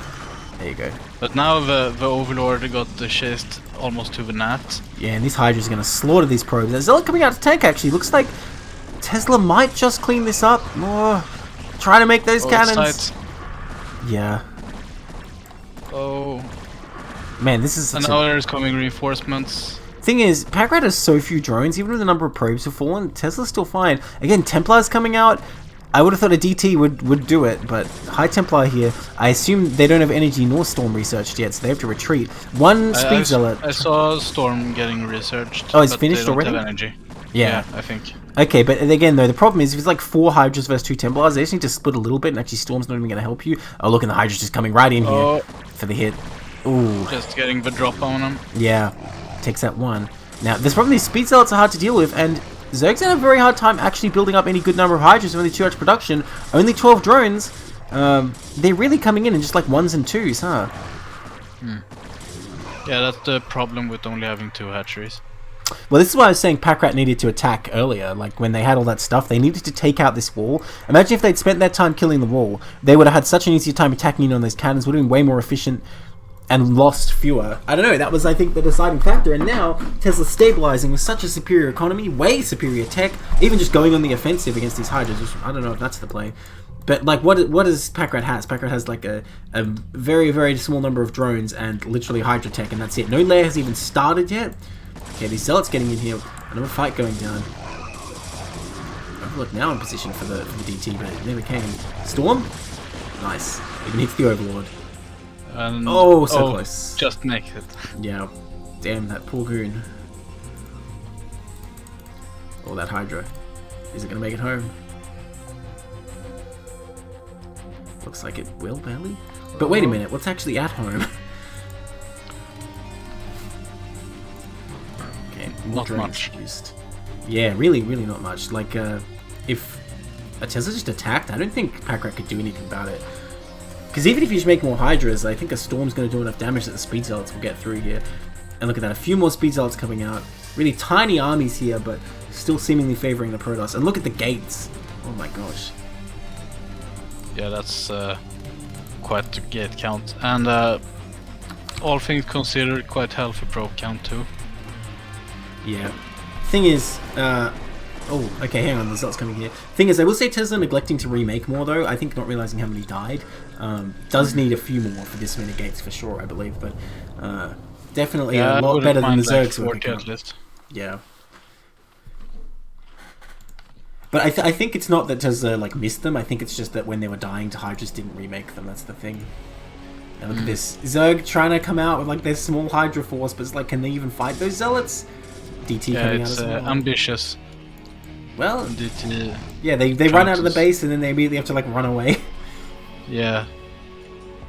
I mean I would have liked if like the Hydras moved out to try to like distract the zealots as a drone snuck out. Oh, that would be a nice move. This DT is looking for that third though, so I don't know if that would have ended well. Yeah. Will the DT try to sneak in and get some drones? Oh. Oh, this is huge. This is huge damage that Packrat really cannot afford to be taking. And Packrat, I don't think even noticed that. You're going to look back and see all those blood stains and be like, what happened? Someone stormed my drones? Oh, no. What happened here? Okay, Overload pops, but there's nothing to do. GG. Yeah. Convincing hold from Tesla. Too far.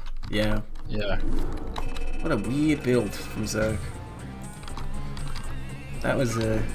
Yeah, that was a very interesting way to try and take out your opponent. Just like really doing something offbeat. Hmm.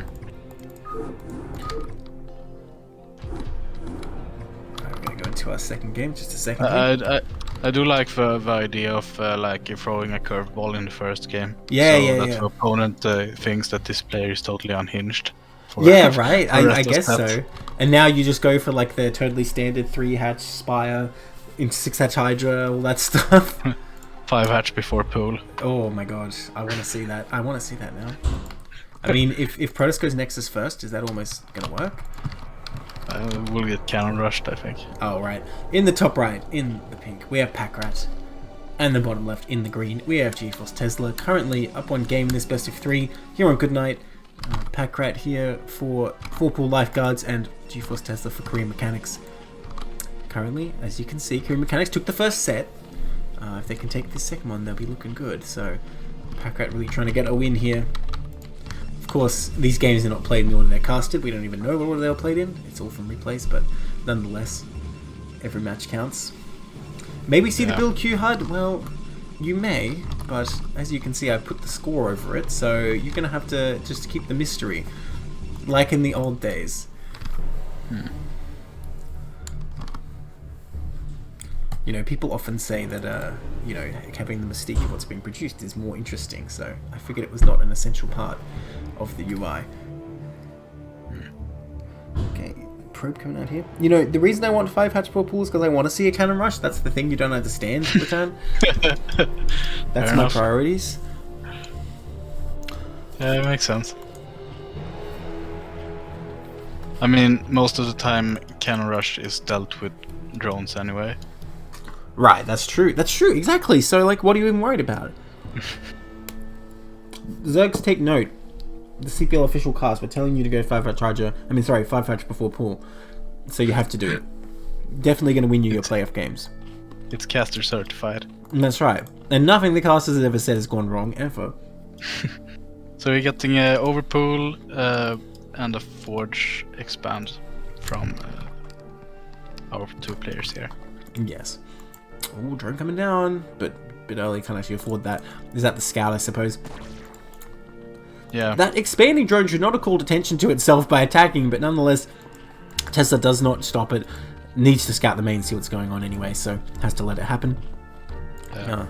It's always a bit of a risky read to make, but the cannon went up blind, unfortunately, for Tesla. Not getting the scout in time, but still everything pretty normal. Oh, he's hiding up there, where we thinks we can't see him. We can see it. I guess since in the first game Packrat went for the 9 pool, 9 pool speed even, you feel compelled to get the cannon. I suppose but I think you can safely get the Nexus before the cannon, since it's cross position. You know, I didn't mention until now, but oh damn, that probe getting taken out so early, that is not good for Protoss actually. Oh, this is where it gets a bit dicey for Protoss, because what if they just make Zerglings now? Like, that's always the threat Zerg has. Just make Zerglings and then see what happens. Now, 3rd hatch is up here. Test doesn't have that intel. It's all coming up. It's a bit like the drawback of going mech, that you you're so blind, you don't have any potential to really scout before Corsair. Yes. I guess that's true. Well, you can always send a second probe out, though, and we saw the Zealots, of course, putting pressure on is an important tool in that as well. But now these links probe trying to get in isn't as strong as a probe that's already in. That's true. Now, once again, I really wish you'd see Packrat just try and run by, because I think that would be a really strong move here. It's worth losing like 4 of your 6 links, I think, to get 2 in the main here, because you can do so much, especially with the gateway engines coming up. The probes come down like a bit late, like pretending they're the ones defending this, but really it's Packrat's timidity defending this, unfortunately, for Zoe. Still though, everything fine for Zoe. It's not like Zoe took any damage or anything. I just, again, an opportunity to punish Tesla really that got missed. Yeah, I think with 6 Zerglings you can actually kill the cannon. That's true, that's true. Thing is, if you're not rallying any additional Zerglings though, is that really worth it? If you know nothing else is coming. And you can take out the pylon if you're fast enough. True. Oh, I've seen one game, one of Snipes games. Oh, anyway, Zealot coming out here. Gonna start, well, getting murdered. I was gonna say start hitting these lings, but that is not... 6 HP. My god. He just wanted to get some battle scars so he go back to the probes and impress them, but he almost lost his life. Yeah. Well, here's your 4 hatch before gas. Are we gonna see more? Because there's still no gas being taken. Is there a build? It could be a 5 hatch before gas build. Is there a build where you just get an obscene amount of slow lings? Not that I know of. I'm just thinking, like, you know, if... Oh, that Zealot coming out now. Another one trying to test his luck. A bit smarter than his previous friend there. Like you go for 6 hatch without gas and then just mass slowlings. Well, here's my thinking, right? If all you're doing is trying to bust this wall, does speed do that much for you because the damage is the same? And you're just trying to, like, fill the whole space with lings? I don't know. Maybe that's the thing. Yeah. Maybe. Okay, choose that.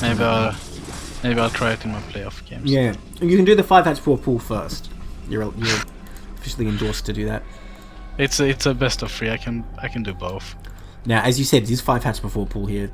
I'm sorry, for pool before gas. What am I saying? So I assume they're going to be going some real Hydra powering style here. Choose-out's going to cause some difficulty, but I think Lings will be fine to deal with this. Got the Hydra Den there. Yes, it is indeed. So I bet the thing is... more Lings is on the way. It's good. Protoss going to get a pretty decent scout from this, I think, if they don't get stopped before they get into that natural. In fact, I think you see the Hydra Den timing there and that extra hatch. You know pretty well what Zerg's doing. Okay, Link's coming out. Trying to make... Oh, that's not getting very low.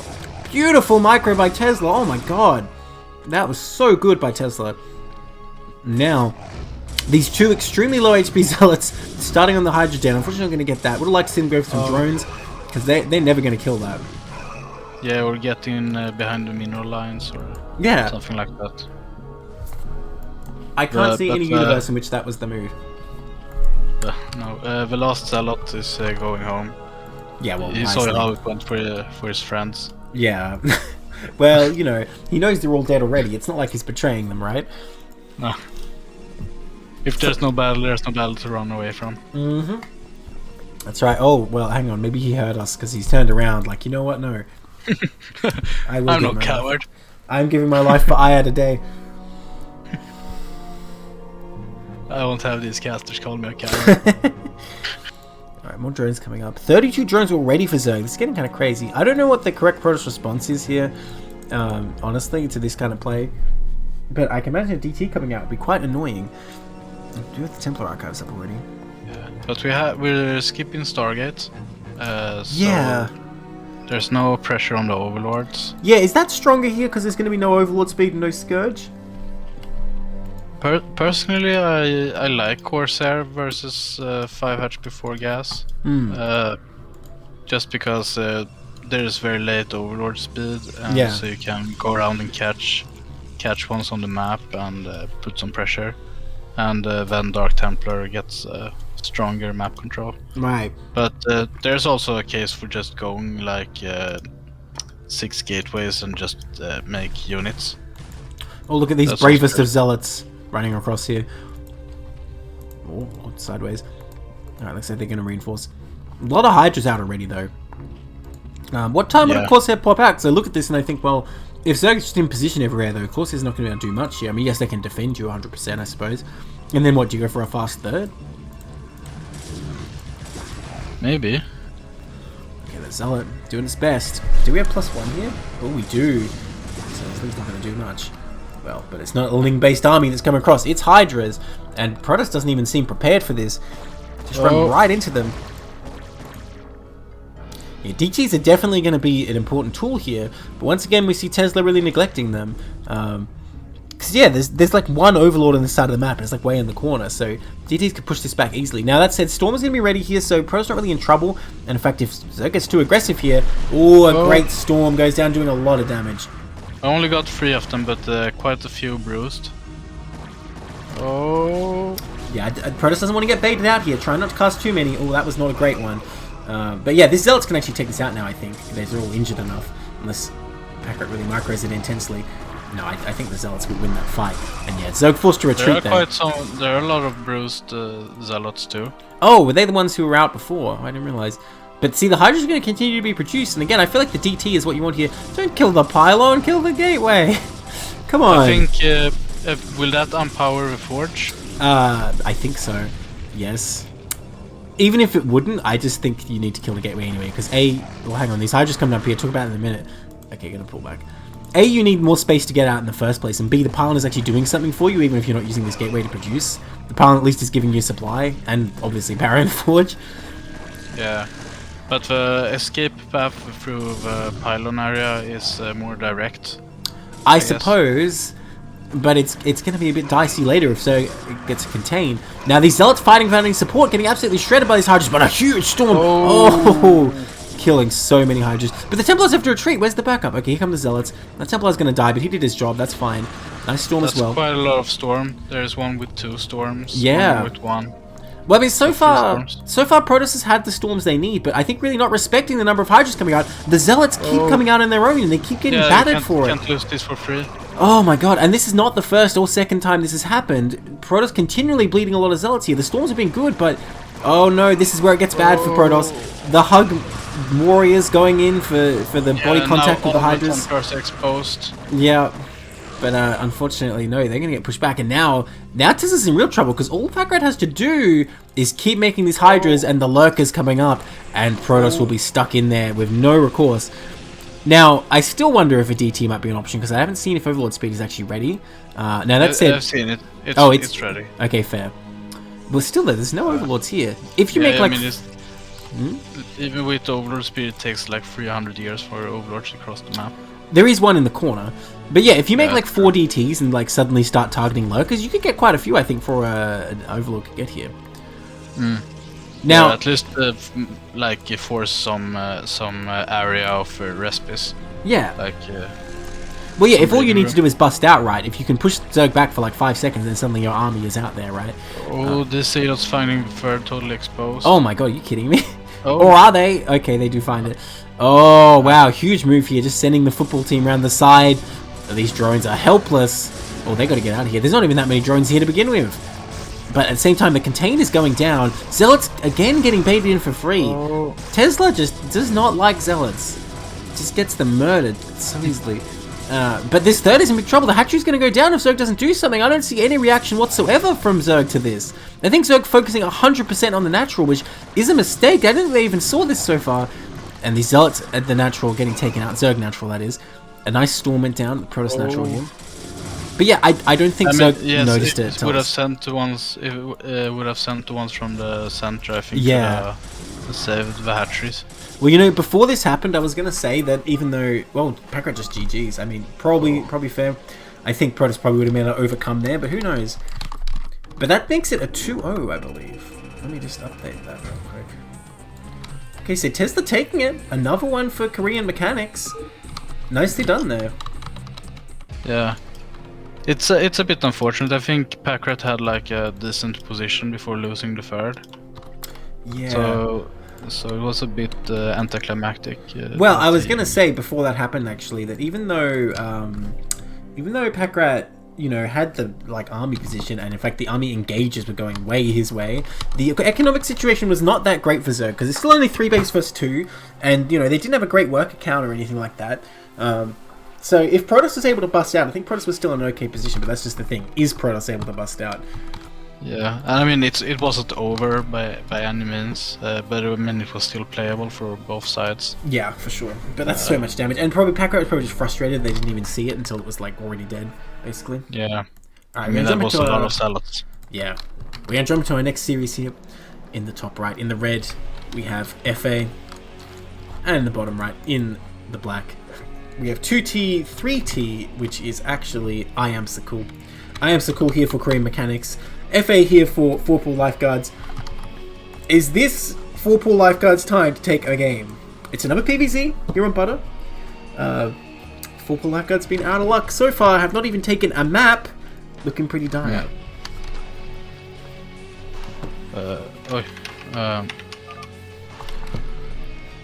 What? Sorry.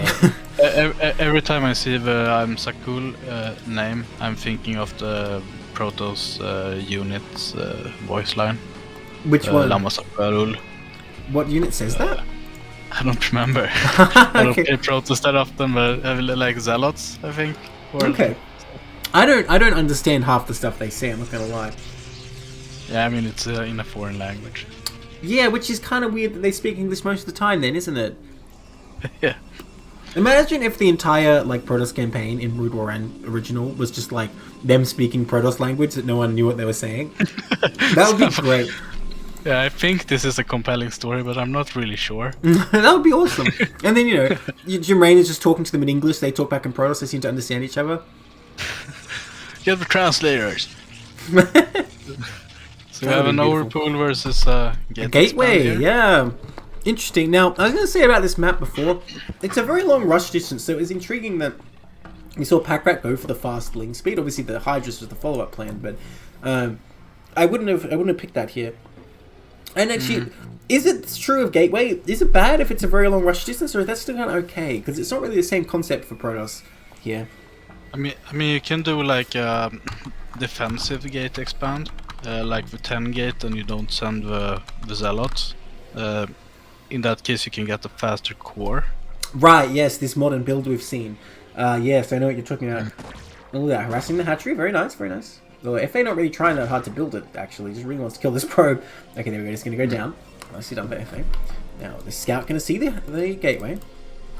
And yeah, when you see, regular overfull hatch timing, I mean, you do have to get something for these lings coming up here, right? Yeah, I mean, technically you can get the Nexus and hold with just Zealots and Probes. And if you're so inclined, you can also get the gas and core still before Forge, but it's a bit risky. Well, it seems like Icicle is brave enough to at least get the Nexus, saving up right here, even has the probe in position already to block. And this scouting probe staying alive nice and long as well. I think it's good to get the Nexus first. I probably would think that, especially since the Zerglings are chasing the probe, I think to delay the Forge is a bit too risky probably.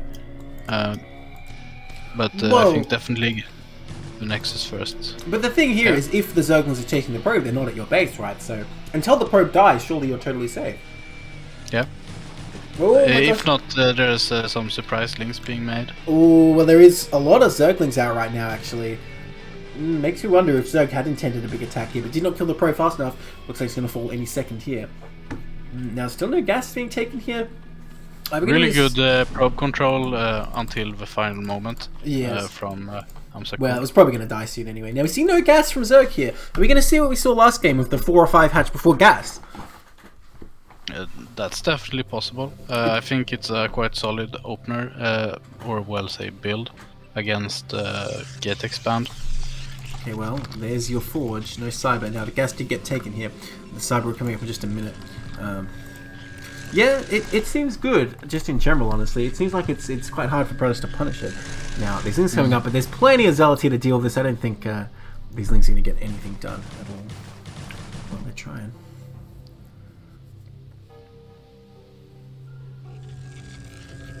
Okay, well, they're not going to try much harder. Still no gas, so I'm expecting a 5th hatch here, maybe. Or is it just the number of lings being made? I don't know. Zerg doing their best to get in here. Yeah, liking the drone production. This Overlord though, is he gonna be okay? That depends how the next 3 seconds look. Oh my god. I think he'll be okay. He'll get chased away and get some bruises. But I think I'm not so sure. They move pretty slow, man. Well, the Zealots coming out though, and actually, there's a lot of Zealots. And the only thing Cool's been making is hatcheries. Okay, let's see this Overlord. Run. Oh man, the Ling's dying before the Overlord's can show. Okay, you're right. The Overlord's fine. Okay, fair. I guess if there's a lot of lava here, can easily make enough Lings to deal with this. But at the same time, it could be efficient for pros. Look at that, they're just going to pull back. And the question is, it seems like FA did respect the threat. Which, you know, getting a creep colony. Yeah, which is pretty good for Protoss because they're not even committing. They're just kind of doing a little bit of harass, then pulling back. I can see this Overlord is very useful now, though, because it shows you whether the Zealots are actually coming across or not. Yeah.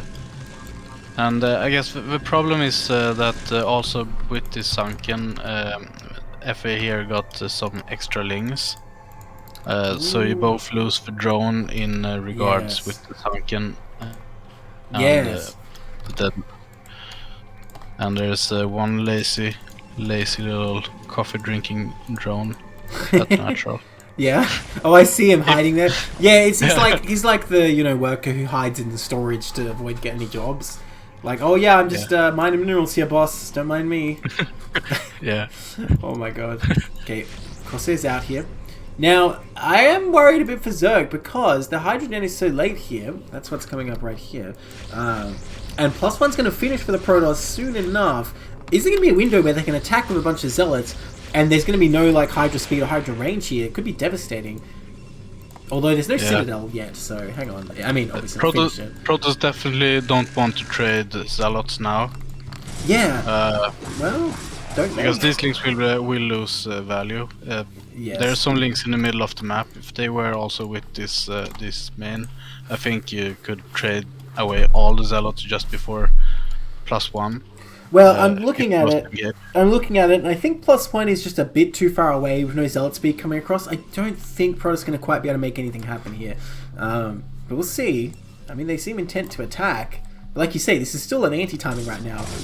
Like, they need to be, like, at the Zerg base at, like, the very moment. But, oh, that's a lot of Lings. I don't know about this. And, like you say, without +1 done yet, this is actually looking very dicey for Protoss. Yeah, I think if the Zerglings, like, cut off the escape path, could have eaten up all of them. Now I think they're too far back, so it will be hard.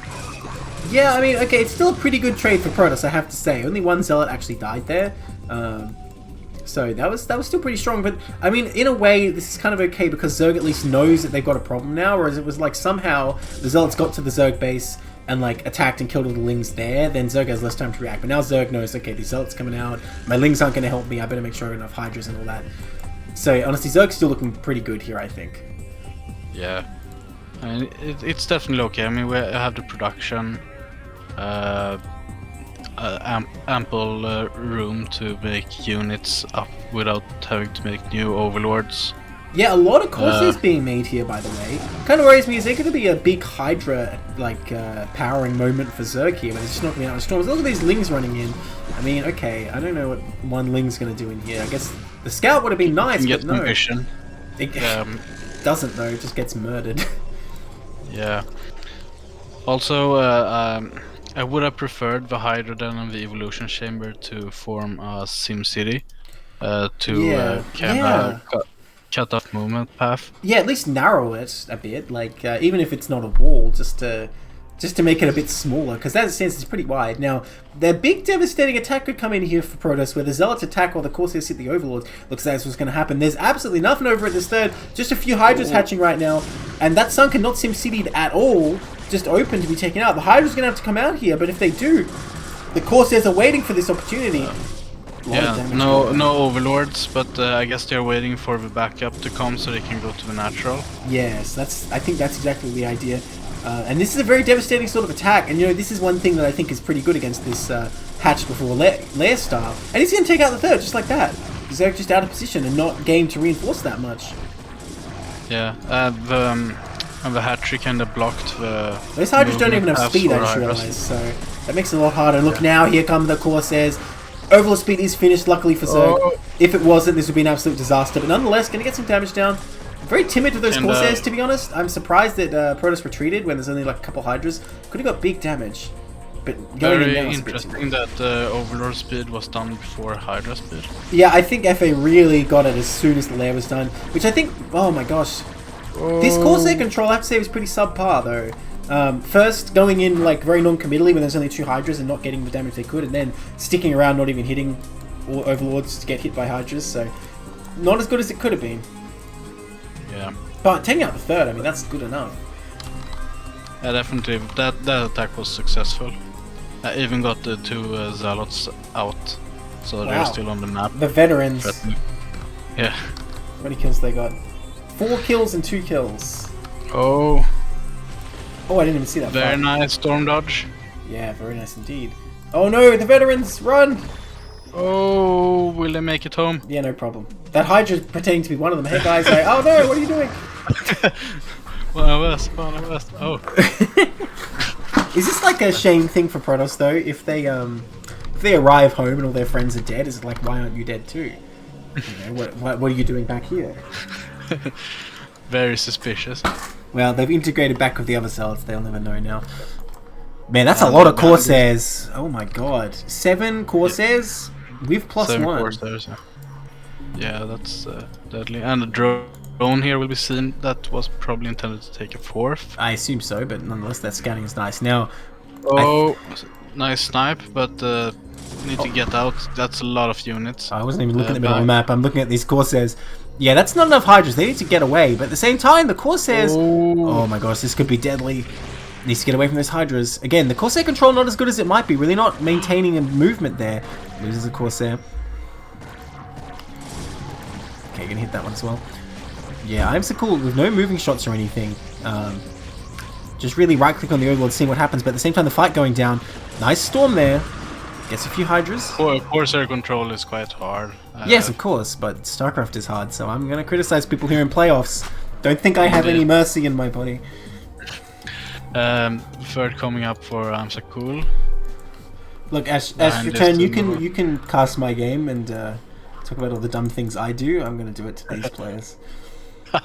I would love if you cast my game, by the way. Just, you know, keep an eye out for that, guys, on the streams. Okay. I will see. There's a lot of Hydras out now. Now, this Protoss army, it's not like it's not the kind of army that can take this on, but it does seem scary for Protoss. I think they need to... Okay, yeah, now this is probably a good move, because once you're up that ramp, there's not really much Zerg's going to be able to do. Then probably pull back and sit more defensively, because there's a lot of Hydras in this area, and Protoss is really far forward here. Yeah, the benefit here for Protoss is that you can go up the ramp, deny the 4th, and then you can escape through the down ramp. Yes. Compared to, like, say, the 3rd on Eclipse, where Zerg can, like, just position outside the ramp so you can't get out. Good Night, for example, even worse. Good Night, once you go in that base, you're never coming out. That's true. Yeah, but Protoss doing really well here. Maintained the army, denied the 4th, their own 3rd is done. Looking dominant every way here. Really, from start to finish, Protoss has been playing this really well, I think. Yeah, they're very, very scary looking. Just like moving around, keep trying to like preserve, commit, except for the Corsairs, commit with the army solidly and then try to get out. Yeah, not sacrifice them for sure. And a lot of time in this level, in these tier 2 games, we see Zealots getting kind of just committed. And even if they get a decent trade, just not building up the Protoss army can be a big issue, because the smaller scale it gets, the more it tends to favor Zerg in this matchup. And look at this, these Corsairs still a menace to Zerg. Oh, not going to get anything this time though. Forced to pull back. But they're always there, making Zerg worry about it. Okay, that's a lot of Hydras. Is there going to be a storm? Where's the storm? Oh my god. Just as the lurkers started morphing. Oh my god, the lurkers, this could be huge. Storm those eggs. You got to storm those eggs. Oh, that was a juicy one.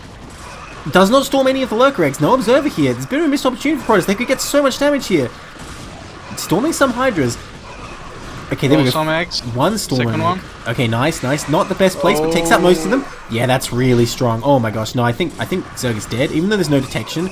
This is too much damage. I think as soon as Protoss comes to an observer, actually, you know what? Never mind. The lurkers didn't burrow. I think Protoss, as long as they reinforce this, they just power through from here, right? With those Archons? I mean, this is a tough position for Zerg for sure. Protoss does need to reinforce, though. What are these units doing? If Protoss doesn't reinforce, Zerg will overcome this army. And the Corsairs as well. I wish they'd been engaging during that. They would have got so much damage. Yeah. Okay, That's I mean, that's a lot of Hydras at the third. Yeah. Again, why? There's a city here too. Okay, here come the reinforcements. A DT among them too. Corsairs look like they're ready to no pounce. Storms. I mean, I don't think it's an issue. I think Protoss can still take that out. Just powering through right now. Yeah, no, the Archons... Bastion City at the third would be like not optimal versus Storm, but for sure. But good versus this army. Alright, here come the Corsairs finally to get their damage. Some Hydras here pushing back. Killed an Observer as well. Oh. Nicely done. Keeps them alive. Again, as long as you keep these Corsairs alive, I can't say you're doing too bad a job of them, right? Because they could always just get the value later. And honestly, so far, Sakul doing a good job. Just, getting what they can for free and then just flying away. And it's also like the psychological warfare. Like you attack the overlords, so you know you need to keep some Hydras back and be mindful of where are all my overlords. They ain't on the map. Oh, Protoss doesn't see this drone. Now, FA does really need a fourth because Zerg really need a fourth because Protoss has been on 3 bases for a long time and looks like Protoss is going to take a fourth. Even bases is pretty bad for Zerg here, and we can see Protoss not committing into the attack because they know they're in an economically superior position. Oh man, here's what you're talking about, right? Zerg can't put overlords down the map because that's just going to happen to them immediately. Yeah. Now with the lurkers out, it's possible to get the fourth. Like if you take the plateau, you can like cover this base on the left side. But there is a lot of Corsairs out, and there's a DT. If these two elements are combined, it can spell a lot of trouble for Zerg. And that's a pretty big Protoss army notwithstanding. A lot of goons ready for these lurkers. I'm not sure if Zerg really has enough to deal with this. Oh, the Corsairs going in directly though. Wow, how did they all survive that? I don't understand. DT hitting the 4th base during all this, and I don't know if Zerg has noticed yet. No overlords moving that direction. It won't last forever. And also, even if the DT gets cleared out, if that hatchery's low, it makes it a lot easier to deal with later. Okay, Protoss gonna come in for the direct attack. With this Protoss army here, you really need all your units to deal with it, I think. But nonetheless, the Protoss engagement was not that good. No storms went down. The Templars were off to the side. Need to cancel hatchery. Oh, cancel it. No, it's done. No. It's done. It's gonna die for sure. Gets taken out. Meanwhile, the fight continues. The Templars are not being that effective, but the number of goons here is really pelting away. Upgrades here at Protoss for +2, Zerg, +2 missile, no armor. I guess Protoss is forced to retreat, but again, it looks like over time they're just overwhelming. And you can see they have a lock on every base except, I guess, this one on the side. But they have something checking everywhere. And these Corsairs still being alive makes it so hard for Zerg. Yeah, they're keeping watch on the western front. Yeah, I guess so. A lot more lurkers being morphed, but are you really going to do this with only lurkers? Like, how are you going to deal with all these goons? Or these Corsairs? Yeah. Corsairs, a menace to Zerg society. How many kills do they have? 1 kill, 0 kill, 1, 3, 1, 3. Well, they got a decent amount between them. Yeah. Almost one, only one hasn't been bloodied. Yes. He's the rookie of the group. Yeah. Alright, you know what? In light of this space being taken, all those lurkers make sense actually, because you have enough lurkers up on the high ground, there's not much Protoss can do. Now, that DT is still going to be an issue here. I would love to see the Corsairs come over this direction. He kills a Hydra and is like, wait a minute, what if I just pretend I was never here? They didn't notice, right? Right? Unfortunately, it looks like Zerg did notice. These Overlords going to come in now. Did Zerg see that it's still behind the mineral line? I don't know. Protoss army getting ready for another attack here. I mean, the like grey, brown, blackish color is kind of hard to see on the map. I can only hope that FA is using Shift Tab here in this important CPL match. Another DT comes up. Yeah, and you know, most of that is morphed into lurkers. If those two DTs attacked at once, they could have actually killed those Hydras. Nonetheless, Protoss army looking like wants to go for an attack here. The Corsairs coming in to chase away the Overlords. There's hardly any Hydras here. Yeah. They still kind of want to move both the Goons and the Corsairs together. Well, yeah, the main army needed to be attacking at the same time. So unfortunately, a couple Corsairs finally get taken out. Only a few left. That DT is still there behind that base. And looks like Sakul not going to opt to attack into that after all. Moving over to the left here. Now, it does strike me this third base of Zerg is very undefended. Fourth base for Protoss is up and running. So this fourth for Zerg, I mean, it's definitely necessary, but is it too little too late? Protoss banking up so much money here. Although no gas taken at the fourth until now, so a bit behind on that department. Yeah, the resources are a bit unbalanced. Yeah, well, Protoss often has this problem, but there's no mineral-only base or anything, so it's just a bit unfortunate with the gas timings, I guess. Now look at this. Big army coming in here, and this is the weak spot for Zerg. The Lurkers scrambling over to join. Are they going to be able to spread in time? Don't want to have to reposition them while under attack. They got absolutely melted. Where'd they all go? That was worse than when they tried and attack into Bio. Where'd the Zerg army go? It's just gone. Evaporated. And now Protoss can hit wherever they want. More Lurkers coming over from the fourth here. Protoss has +3, and Zerg has no carapace. Yeah, none at all. So those Lings are useless, honestly. Okay, where's the Observer here? Is there an Observer here? Is there actually no Observer here? What happened to it? Oh, I see it. There's one back here. It's in the back. But anyway, this goon's going to melt that. And meanwhile, the third getting bullied by just a couple of Zealots while the main army holds off the Zerg reinforcements. I think this is the end for Zerg. Corsairs and Lings have reached a peace agreement on the right of the map, but unfortunately the wider war continues. GG. GG. Yeah. Really dominant performance by Sakul, honestly. Yeah, he played that really elegantly. Yeah, I mean, I can't see any point there where I thought, Protoss wasn't doing well. Yeah, I think, like, in particular in the, first half of the game, he really was, hitting every storm. Yeah. It was, And, keeping the pressure up, not letting Zerg get away with anything, for sure. Yeah, very impressive play. Alright, but that's only one map of this best of 3, so we're going to continue jump into game 2.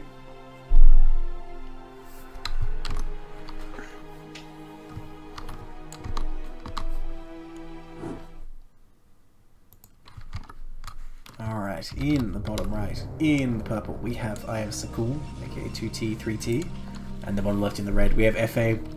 Currently Sakul here up one game for Korean Mechanics. Looks like they might take a third one in a row at this rate, but we'll see. Here on Good Night, anything can happen. Maybe Zerg can call their way back. Yeah, we'll see what they will open with on this map. Sakul, I presume, just more prepared here, maybe practiced more, or Coach is able to help them out more because they just looked so much stronger there. That's it. I liked Zerg's opening. The hatcheries before Lair. I like those plays. They just kind of weren't able to get the engage they needed, I suppose, because Protoss was quite guarded with their army. I did like a lot of stuff that I did see, but as you say, was I think caught out of position a few times, and just relentless pressure from Protoss after the early game.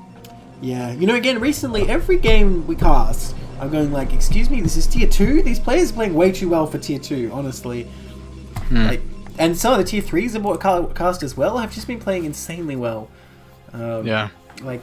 These players really bring in their all for playoffs, and I think it's really nice to see the actual just improvement over the course of the season as well for a lot of these players. Yeah. I think that's one of the benefits with a slightly longer season. Yeah, true. That you really have time to iron out a lot of things and get some deep work done with your coaches and practice partners. Alright, there's a 9 pool coming up here, by the way. Now, interesting. Both players are going to scout each other immediately. I think Protoss should be fine. Now, you do have to control your Zealot pretty carefully here to defend this, but you should still have the tools you need. It seems like Sakul is a gateway expand kind of guy.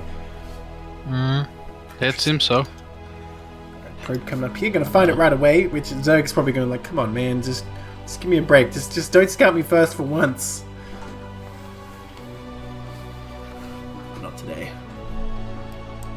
Now, is this where you send a drone? Because actually Protoss didn't even look at the pool. Yeah, you send a drone and you're like, no, I'm taking a hatch, but Zerg presumably will notice it's a bit later. Yeah. And I don't like if Protoss would try to. Oh, is that in nice. the right place? Yeah. Okay. Yeah, I think so. Looks so. Wow. Wait, okay. Protoss sees the Lings at any rate, so it's not going to be surprised. I thought the probe was in the block position. Same. That's why I was like, is the hatchery off center? But no, it's good. But yeah, like I was saying, I think Protoss is okay because they've seen it coming. As long as they pull a few probes, right? Sakul, you gonna pull any? Maybe needs a few more. Uh-oh. No, he's going for a Nexus! Uh-oh. Not really appreciating the situation. Okay, now here come the probes. But Sakul's not building a Forge or a Nexus now. Going after that Zealot. Maybe got to read that it was over Pool like last game. Yeah, but it was 9 pool this time, unfortunately. Yeah, it was. Yeah. Okay, now these Zealots trying to do their best. It's kind of just enough for Protoss, I think, but Zerg microing very well so far. And if that pylon goes down, Protoss probably loses the game. Oh, is he going to take out that Zealot? Oh, that's so tight. Yeah. Honestly, Zerg's probably kicking themselves right now that they aren't just rallying Lings and nothing else. Oh, miss micro though. Right clicks on the pylon and then Zealot just stabs them all in the back. Again, are these Zealots really that honorable or are they just cowardly? That's what we're seeing recently. Okay, so a bit of a missed opportunity there for FA. Got some probe damage, denied the Nexus a little bit, but I don't know if it's worth it on the whole, honestly. I think I like Protoss' position more. Yeah, I think... I mean, that was really close to getting out of hand. Yeah, absolutely. But since FA committed to transition, couldn't capitalize on it, and Protoss really did like optimal grid for the situation. Got the Nexus down, I think, before the Forge. That was the plan, because we saw the probe was down there with 400 minerals, and then Protoss was like, wait a second, and suddenly bought more probes and stuff. Ooh, the pylon, the cannon right at the back of the gateway there, really putting that forward, but if there's no Hydra Bust, it won't be an issue. Now, we see 4 hatcheries already on the way. Zerg dedicated to build the economy up after making those links. Oh, but Sakul might have something to say about it. If these Zealots come across, it's going to be a bit hairy for Zerg. Looks like they're just standing. Oh yeah, that's also one thing that Sakul did really good last game. Yeah, like the continuous move outs, fake outs with the Zealots to force Lings, and then not committing. Yeah, that was really great with those 5 Zealots, how he moved them like out of the vision and then just came back immediately as soon as all those Lings and Sunkens came up. So yeah, and looks like he's doing it again. Now this time it might be a bit more serious and do actual damage, because I don't know if FA has enough really to defend this third. Still see a drone being built. I don't know. Yeah. One of them is very injured. So I don't know. We'll see. And it's the one leading the front. Of course. Well, because he's the experienced one. Yeah, exactly. Oh, it's a shame this probe is going here, because it really would have helped a lot in the fight. Nonetheless. Yeah, but at the same time he confirms there's a Sunken at natural, and there's 8 Lings. Already getting that drone's pretty nice, as long as these Zealots trade off well. Whoops, I'm accidentally moving the camera. Now, yeah, if these Zealots can get behind the minerals, say, well, let's see. It's enough Zealots to take out these Lings if they micro really well, but it's going to be a tough fight. Okay, looks like they're just going to pull back there. Nicely done. Stargate's on the way. You want the damaged one in the middle, I think. Yes, you do. Unfortunately, that's not what's going to happen here. And looks like FA actually just selected them as like, wait a minute, I can kill that one. Unfortunately, down he goes. Still going to be pretty efficient here for Protoss, I think, though. Yeah. I mean, sometimes you see these 2 Zealots and you like just think that I'm not gonna bother. I'm just gonna put Lings here and wait till it comes out. But then the problem is he comes out and kills a drone. You're like, oh. Yeah, I mean you need to keep the Lings around, but it feels so bad emotionally when you have to like trade. Yeah, like this. How many Lings did these kill? My God. Okay, Zerg does clean it up though. But yeah, again, Sakul putting on really great pressure here. Like, again, this is a tier 2 game. You're telling me this is a tier 2 game? I don't know about that. Like, did they actually secretly put in like tier 0 players? Because really, that was a very high level like Zealot attack. Like from both sides. I've seen tier 0 players that don't do that type of stuff, or that don't deal with it as well. Right, and I look at the builds too. Both players like macroing so solidly here. Corsair's out already. Links him across here. Now, there is no link speed, interestingly. But yeah, everything looking so strong here, honestly. I'm blown away by these tier 2 players. Okay. Really bringing their A games for the playoffs. Absolutely. Sure. Oh, Zealot's coming out again. Now, FA not really paying attention to these Lings, unfortunately. And they do get cleaned up again. Now, Hydrogen only just started. +1 is a bit. I do like the positioning of this Hydrogen. Yeah, that's a lot better setup, I think, than last time. Now here's the thing. +1 is pretty far away for Protoss again, but it's the same kind of situation where the Hydrogen is a long way away too. So is there a window for another Zealot attack? Because we see Zerg just droning super hard here with minimal defense, and these Corsairs going to get in and see exactly what's going on. I wonder Sunkens and drone drills can do a lot though. Okay, I suppose so. Well, what about in this third? I mean, what do you think of that sunken position? Well, hang on a minute. The Hydra's aren't even out, and of course there's no Overlord speed at this point in the game. These Corsairs, these two Corsairs, going to do a lot of damage. Oh my gosh, they're going to kill all these while the Hydra's hatch? How long does the Hydra... Yeah, they might actually kill all of them.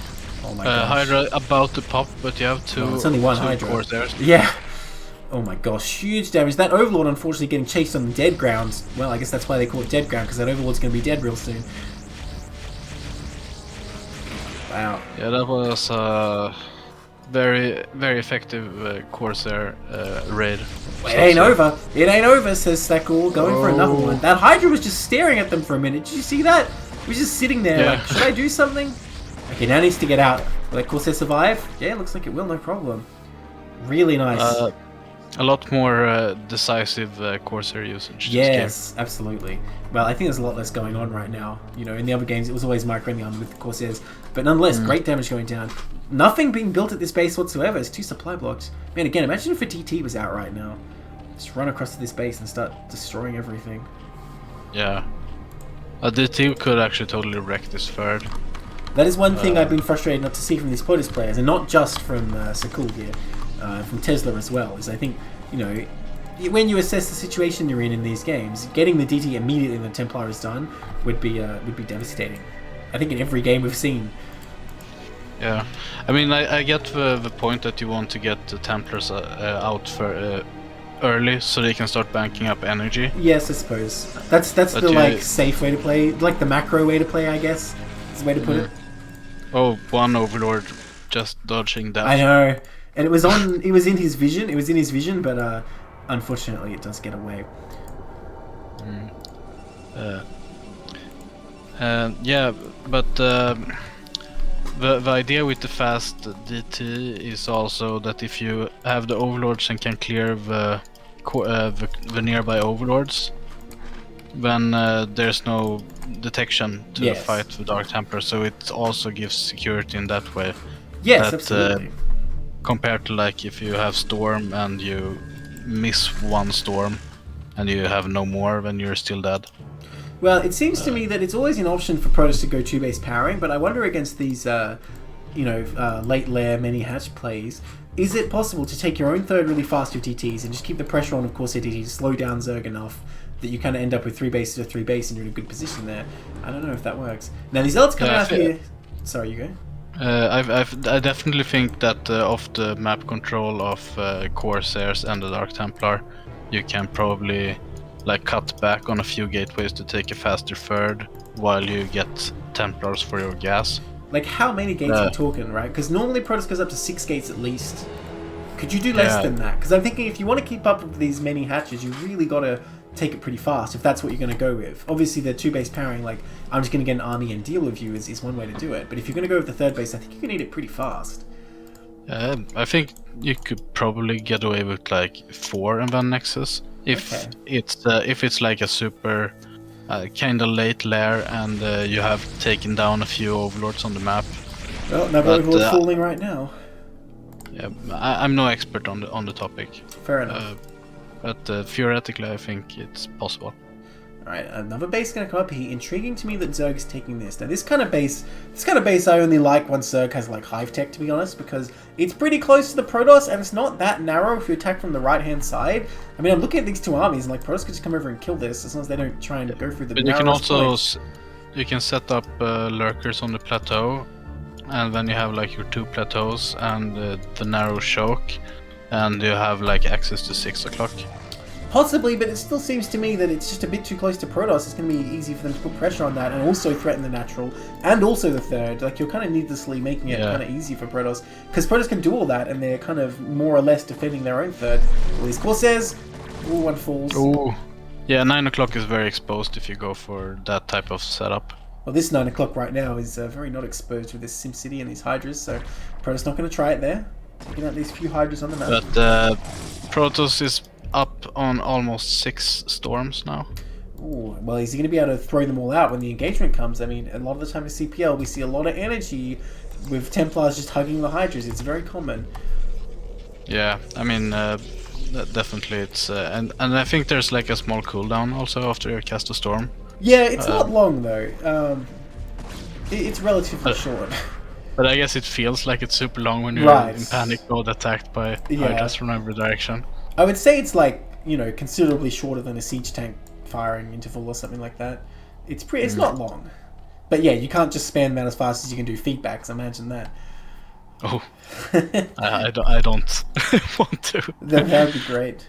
Alright, well, Protoss coming up here, and you know what? Wow, there's those lurkers in the back. I don't think there's any chance of busting 9. I think the move needed to be coming on this high ground and hitting this 4th, because there's no way Protoss getting in here. This is going to end in, like, Protoss tears. Yeah. Well, I really like the work accounts. yeah. The Zerg here is up on like perfect for base. Lurkers clumped together. Good hit.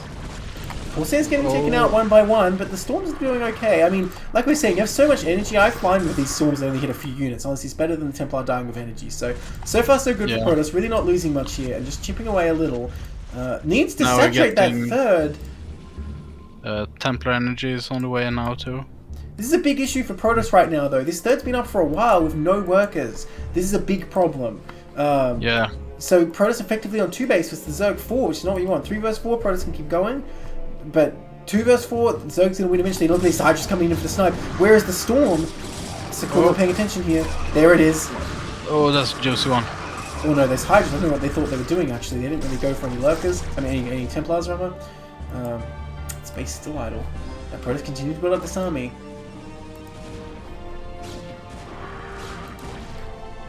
I like that the Protoss is continuously on keeping the forge spinning.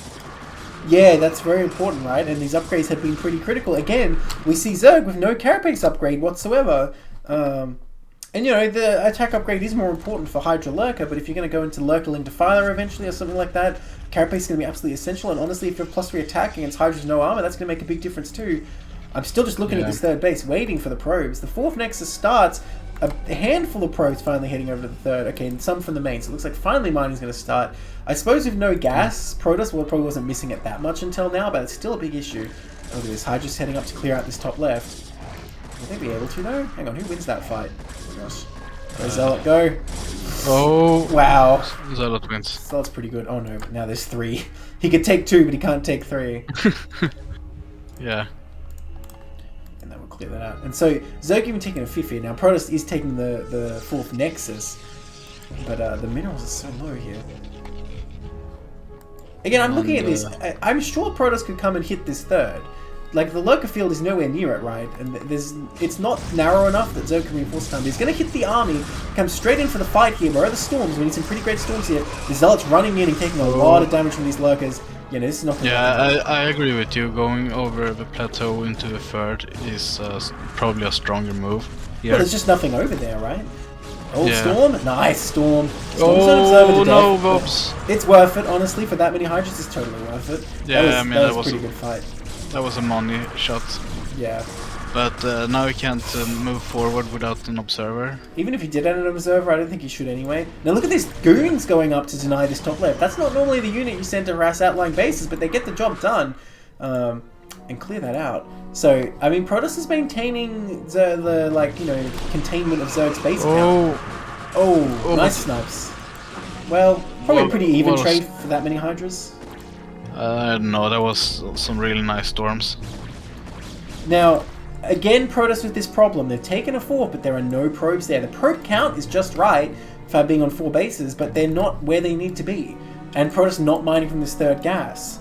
Now, if they maintain this position on the map, in the long term, it's not going to matter, because eventually they'll get there and mine it. But right now, they need the money to keep their army big. And if Zerg gets out and takes that 5th, gets up to Hive, it's going to be a big issue, and they'll be kicking themselves. They didn't get the gas when they needed it to get the Templars they needed to stop this happening. Now look at this, the Hydra's coming up. The Goon army, again, going to try and hold this. Who was it who said Goons when OP are stationary units? I mean, sorry, when stationary or OP units? Hawk. Hawk said that. Yeah, well, it seems about right, yeah. I mean, as long as they don't move, they're pretty good. Yeah. Well, they're moving now, though. They're getting baited out. But Zerg's still denied. Indeed. Okay, the pros made it to the 4th. So now Zerg really has to do something. Zerg is going to need a 5th here. 4 base for 4 base really favors the Protoss, I think. And look at this, the army just heading all the way up there.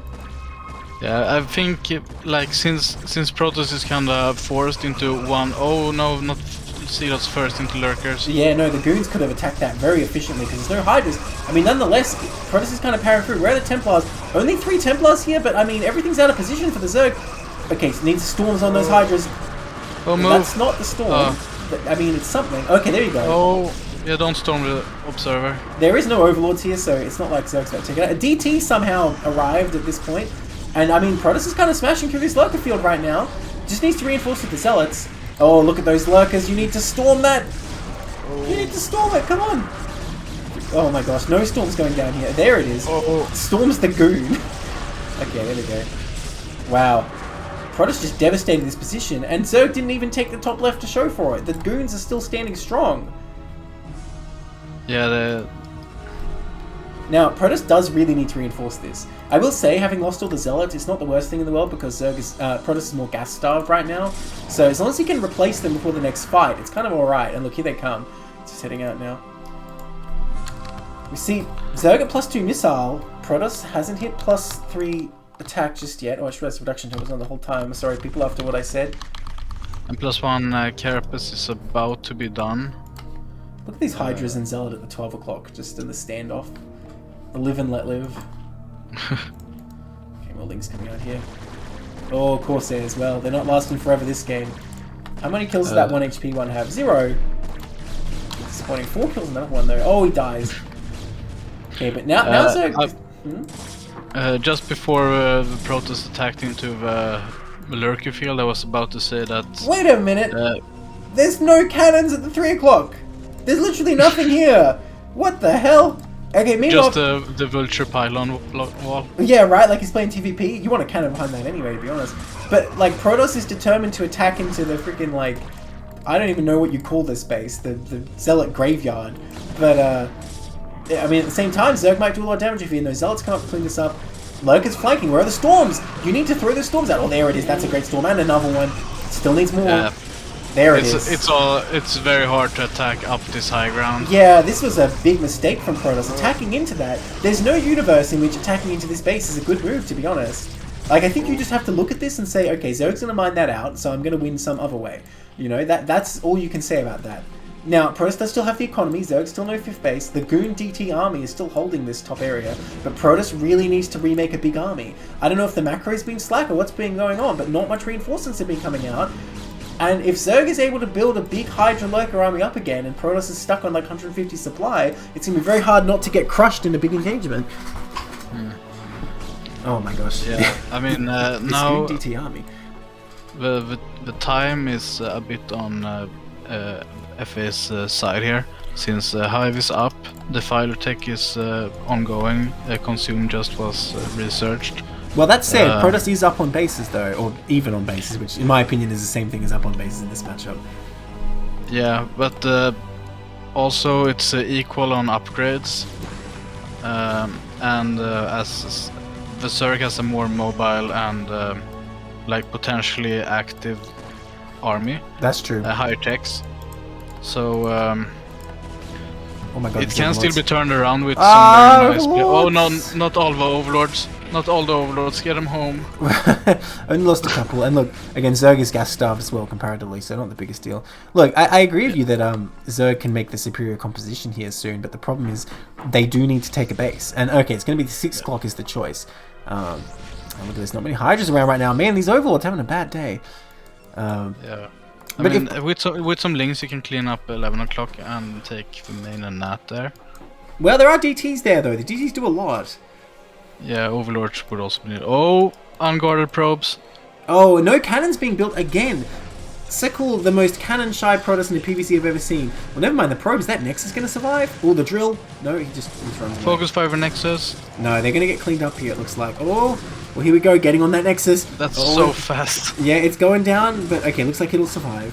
See, the thing is, the underlying HP has 1 base armor, but the shields do not, of course. Man, what is this goon? You seeing this goon on the left side of the map? How did it even get here? Hello. I imagine he was just like walking home and like turned on his iPod or something, wasn't paying attention. He looked up, he's like, oh wait, oh no, I'm in the Zerg rally point. I'm not supposed to be here. Okay, Link's coming up to this top right, top left rather. But this is the thing, the DTs here are going to be very effective. Yeah, they're both body blocking and one-shotting links. Yeah, no, I didn't even lose a unit. Honestly, so much value has been gained from these units. Look at this thing. You say you can bring the Overlords, but that might not be a good idea with all these Corsairs here. Oh my god, Yeah, this freaking Corsairs. I mean, is he like continuously remaking Corsairs all game? Not right now, but I think he's definitely been making them at various points, yes. Because he was down to like 3 at some point. Yeah, and 6 of these have like full HP. Yeah. Two of them are damaged. Yes. Yeah, he definitely went down to like 3 before. Look at this. Ling's coming up for another round at the top left. One Zealot joining the fray, but okay, he's going to fight alone. Not really an optimal way to do things. Ling's not sure what they're going to do. Okay, but that 6 o'clock is mining. And like we said, if the Defilers here are out, and if they can get their values, they can definitely still do something here. Now here comes big Protoss army. Swarm not going to be the best thing here, I don't think. This Plague would have been really good, but I don't know if it's done. The Corsairs coming in for their pound of flesh. Oh. It's alright, that Storm is just giving them a bit of a jolt to get them excited for the battle. And they're doing a lot of damage. Now the Lurker's unable to get burrowed into that Swarm. They're really trying, but the Zealots just tearing them apart. Corsairs going all directions. What happened to that goon? Did he die? I think he died. And now Protoss just storming through. Where's the Zerg army? Doesn't have anything, does he? Oh, consume. Needs a Plague here. Yep. Never I mind. think actually like these Corsairs were the ones who won the game. Oh yeah, they did so much. And look at that. They're still hitting. Oh my gosh, they're still hunting Overlords while the Protoss army just storms into this natural. I mean, Lurker's doing a lot of damage to these Zealots, but I think Protoss have enough force behind this to keep going.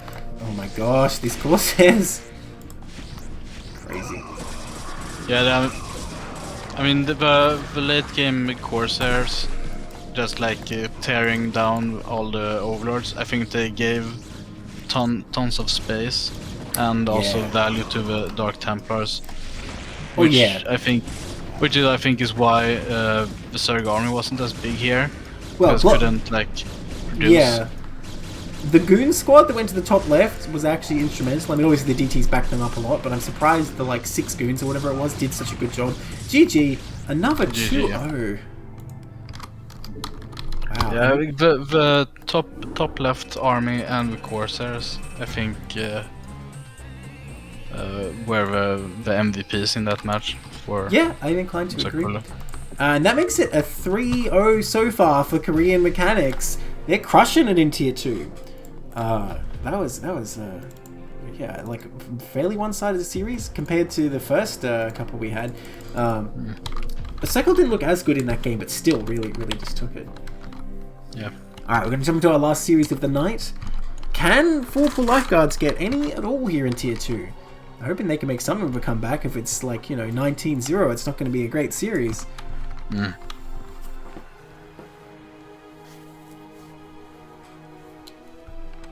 I'm very curious to see this set. Yeah. Alright. In the top right here, in the grey, we have Mutala, I'm not sure. In the bottom right, in the red, we have Justice. What a name. Justice here for Pool Lifeguards. Mutala for Korean Mechanics. Can he get Justice for his team and earn the win back? TVZ to end out the night here. So, sorry. We end where we started. Huh? We end up where we started. Oh, I just realized I didn't change the overlay until now. Sorry guys, a bit slow, but there you go. Let me reintroduce. In the top right, in the grey, it's Mutala. And the bottom right, in the red, it's Justice. But here we are. Yes, I'm buttered. Like you said, end up where we started. Sorry, TVP fans, not happening tonight. No mirrors either. Yes, here we are. Oh, you know what? I didn't update this score either. So it was 2-0, now it's 3-0. Is there any hope for Pool Lifeguards? It's looking dubious. Of course, certain teams might be stronger in certain tiers. It's a possibility. I know my team, for example, tended to be stronger in the tier 3s most of the season. So it could be the case that the tier 2 is just not Pool Lifeguard's strong point. And it has seemed like Korean Mechanics' strong point so far. Yeah, absolutely. I mean, really strong players. Now, you know what's interesting here is that we actually have like rematches this week. It's the same team matchup for Gosu vs UAD, and I think it was for these teams too. Hang on, let me check that. because after the regular season going into playoffs, we don't give any respect to the order of play. It's more just who's where in the rankings. Let me just check if that's the case. I think there was a lot of rematches, especially in the first round. Yeah, and yes, indeed, it is a repeat from week 10, from the last week of regular season. So I don't know if these exact players had faced off. I know in my team's matchups there were definitely several players who were rematching the same opponent, but that'd be interesting, to see how the players adapt. Yeah. Right, SCV coming down here, passes the drone. Sure. So Justice here foregoes the wall we have seen in a lot of Time vs. Zerg games on this map. Yeah, I think if you're going bio, it's not that helpful anyway. If it's an early pool, you should be able to defend with SCVs anyway. It's not going to be a big deal. And later on, just having buildings like near the choke is not great against Mutalists. It's not what you want to be doing. Yeah, I mean it's it's free pickoffs for exactly, Mutas, and they can cause bounces and all sorts of problems, and blocking your Marines too. It's just not what you want to do. Now look at this block. I love this. This is a really good move. Oh well, Terran can just throw down the CC a little bit off center and lift it, but obviously you want to build on a location. And you got to question at what point is it worth. Okay, there you go. Is it worth just throwing it down off center? Because the longer you delay it, like the more attractive just lifting it for 3 seconds means. Okay. Well, he does get chased away. And seems like Mutaler is going for a 2-hatch Muta. Yeah. I mean, well, living up to their name. I shouldn't. Yeah, I guess the name kinda tipped me off the direction of their tech. Well, it'd be a twist if they went for the lurkers, huh? Yeah. Change IDs. The Hydra Lurker plane, let's go. Yeah, like the next lobby, they call themselves Hydraler. Yeah, Ultraler. I don't want to play for Ultraler. Sorry for the coughing, people. Alright. Sorry, Galer.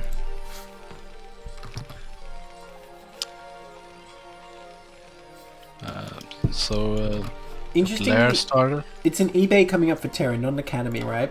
So not going to try and go fast 2 minutes. Try and get the upgrade up. Now, technically it is a build that you can survive getting the eBay first against 2-hatch Muta, but you have to kind of turtle a bit, get only 1 barracks at first. Because if Mutala comes across with a sharp Muta this time and just starts harassing, if you don't have Stim and Medics, it's very hard to deal with. Now, this is tier 2, so we're not to say necessarily it's going to be a very sharp Muta timing. We'll see what we have here. I think the SCV was in view of the gas and maybe saw that Mutler didn't send the drones to the gas directly when it was done. Right, well, is Justice really gambling on like the 5-second window or whatever here? Well, we do have 3rd hatch in base coming up as well. Yeah, that does seem kind of late. Wow, oh, it's almost done. Okay, we do see the Academy though, so it's going to be the 1-Rax Academy build. Now, not to say this is bad, it's just very uncommon. So really you just build up until you have +1, and then you go out, and with +1 your Marine's so much more effective against these Mutalisks. It can be very deadly. It does rely, I think, somewhat on Zerg trying to take a 3rd base though. If Zerg's just sitting back here on 2 bases, like say doing like Muta all in or just teching on 2 bases, I'm not a fan of it as much. I think you really need to kind of expose their weakness for it to be stronger. Now, not that it's like it's losing if you do that. I just think between this and 2-Rax Academy, it seems like there's a lot more flaws here. Yeah, I can get with that.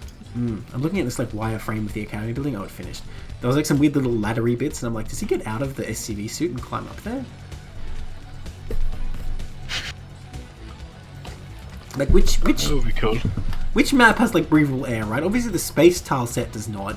I wouldn't really want to be out there on Char because, it seems pretty hot. But this one's probably okay, right? Yeah, I think so. Especially like in the center. Yeah, wait, well there's a lot of dead Terran stuff which doesn't bode well, but anyway. Okay, look at this. Yeah, not for a Terran user. Well, you were right about the Mutalist timing being very late, by the way. It looks like a 4th hatch going to go down at the 3rd as well. So even when Mutalists should be hatching is when they're starting pretty much, so it was very late, and Justice I think is going to be fine here. Where's that hatchery? I want to see it. Scan goes down. Okay, sees everything you need to see. The Spire finished and the eggs morphing. So, hopefully done there. And there's that 3rd, just as I look away, of course. So yeah, I mean, I'm liking Justice's position more and more here, actually, because getting away with that eBay first, when the Mutas aren't going to be here in time, is actually going to be great. And 4 barracks coming up here, so really, this is just like a 2-Rax Academy into 4 4x, which it doesn't have pressure at the meter timing, but does have +1 super fast. So there's going to be a really strong window here for Mutala. Now, I assume Stim got researched, but I didn't see if Marine Range did. I didn't see it either. Are we going to see a 5th barracks? Ooh, I want to see it. That would be spicy. Okay, there's more turrets so far. A lot of turrets being made in the main. Really trying to cut off any attack here. And here comes the Zerg. But I think with this many turrets, I think Justice is going to be just fine. Yeah. Ooh, needs to repair that though. There is a bit of a weakness here. Is this side is more or less wide open? Oh no, that's unfortunate. Okay, does kill it. Had to dip one extra time. Yes, because it was a swift repair. Value That's the thing. I think Zerg was relying on it burning down, but that repair just kept it alive. But you see the issue here is Justice doesn't have a turret in the bottom right, so if these Mullahs just fly past, it's very hard for Marines to get in there, and here we go. This is the issue. Well, that one Marine is going to try and be a hero, but he is not today's hero. Oh my gosh, big damage going down so far. Oh no. Okay, does chase them away. So far so good for Terran. But the thing is, with this like one barracks opening, he's foregone any pressure on the map. And he's really just trying to build up for a big push here. So he needs to sort this Muta Harass out so we can get back out there. And we can see now the Marine count is building up. If he starts moving across now, Zerg is going to have to respect that threat. And if Zerg does not respect that threat and Terran just keeps going, he will kill him. Now, hang on. The turret's not quite done. These Marines buying just a couple more seconds. Turret's finishing up. Oh, just in time. They're going to hold this off. Yeah. I do like this relatively fast Hydroden follow-up from Mutler. I think it's a way better play against this, right? If you're going, if you're going for just mutas, I think it's going to be very tough against what Justice is going for here. But that said, the harass so far has been really good, picking off more Marines here. Oh, that's an dangerous area. Well, nonetheless, he didn't lose a single mutalist though. Yeah. So one is very close though. Yeah. Need to saturate this third. Oh yeah, true. Making links. Well, I was sending some drones from the natural. You know, Justice Marine count is really low here because so many have been killed by the harass actually. So this attack is not looking as scary as it might. Now, the mutas continuing to harass. Now, what Justice needs to do here is just ignore these mutas basically and just attack towards the Zerg. Because what defense is there? 2 Sunkens are really not going to actually do that much if the mutalists aren't there. And this is the move. I like this. You need to force Zerg to come back and respect your attack here. And I like that Justice continuing to make SCBs as they get killed. That's the perfect move as well. Mutal being very dangerous right now. Showing those Mutalists are still at home is going to prompt Terran to attack here. And I think they will be able to break through. Okay, looks like they're going to go for the third. Need to regroup. Or well, if you go for the third, you can just stim. I mean, that's good enough. You kill that third, that's still enough of a win for sure. And look at that lurker. It's like, oh, wait a minute. Uh-oh. Yeah, now Zerg realizes they have overextended with these Mutalists here. Those Ling's not going to do anything. As long as Terran's consolidated, they'll just get gunned down. I don't care how many you bring. These Dim Marines will just absolutely slaughter them. Yeah. Links only work if you catch on the open ground. Yeah, for sure. Kinda. Well, even if you did, honestly, against this many Marines, it still doesn't even really matter. They need support. Lurkers just running in for their deaths. Great move here by Terran, really taking back the initiative in this game, taking the advantage as well. And you know, we didn't really get to see how important the +1 was in fighting those Mutalists, because Zerg just didn't even try and stop him. We really just got to see why Zerg has to respect where the bio is. Yeah. And look, still going for this harass. Now, a few more SCVs did get taken out, but on balance, I'd say this is way better for Terran, especially with how bruised these Mutalists are. Now Terran just has complete freedom to move on the map. How many Mutalists are left? 4 Mutalists left. I assume it was intentional by Zerg. He's just going into Lurkers and into his hive now. He's not too concerned about keeping these Mutalists alive, but I don't think it was really worth it. Terran has so much army right now. He has like 2 times this army up at the third right now. Yeah. And getting starports behind here. Yeah. While keeping the eBay blinking. Yeah, very important. Got to get those upgrades. We do see the eBay chamber for Zerg. Getting that carapace. Yeah, carapace almost done, and second eBay coming up. But Zerg is still kind of pinned down on 2 gas. Yes, and that's the big issue here. Now, we can see all these Mutalisks. We can see it's going to be a pretty even timing between +2 weapons and +2 carapace.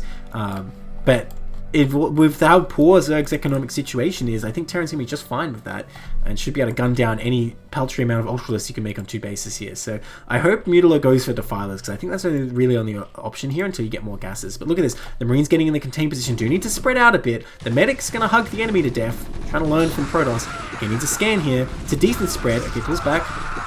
Where's the rest of the army? It needs to help out. It's just still at the third. Not the best micro from Justice, spending too much time running and not enough time shooting, so the Ling's really getting a lot of damage. And like I was saying, needs to bring the rest of the army. I mean, these Marines need to turn and fight, because they could take out these Lings, maybe. Okay, well, nonetheless, Justice is going to pull back here. Very unfortunate engagement there, because Justice didn't really kill anything at all. Just kind of lost all their Marines. You don't want to let these Lurkers contain you here. And again, Justice not really trying to fight back, just running all the way. Only one bunker. Especially with lifted factory. Oh, but look at this. The other army is going to come in and cut off reinforcements, so this is looking quite nice, actually. Oh, focus fire, close one. There's only one Marine in that bunker. Oh, wait, what? There's 4 Marines? My bad. It was doing so little damage, I thought there's no way there's 4 Marines in that bunker. But yeah, Terran will be fine here with this army cutting off reinforcements. They should be able to bust out with a vessel or two. But still, not the best engage here, really giving Zerg a lot more hope here. I'm not sure if these units are stimmed here, but it doesn't really matter, because Lings alone don't do anything. Sending another drone, but the 3 Marines here will probably stop that. Yeah, Lings only work in combination with other units. Yes. Or if they're at like this point of the game. burrowed all over them or something. Burrowed, yeah.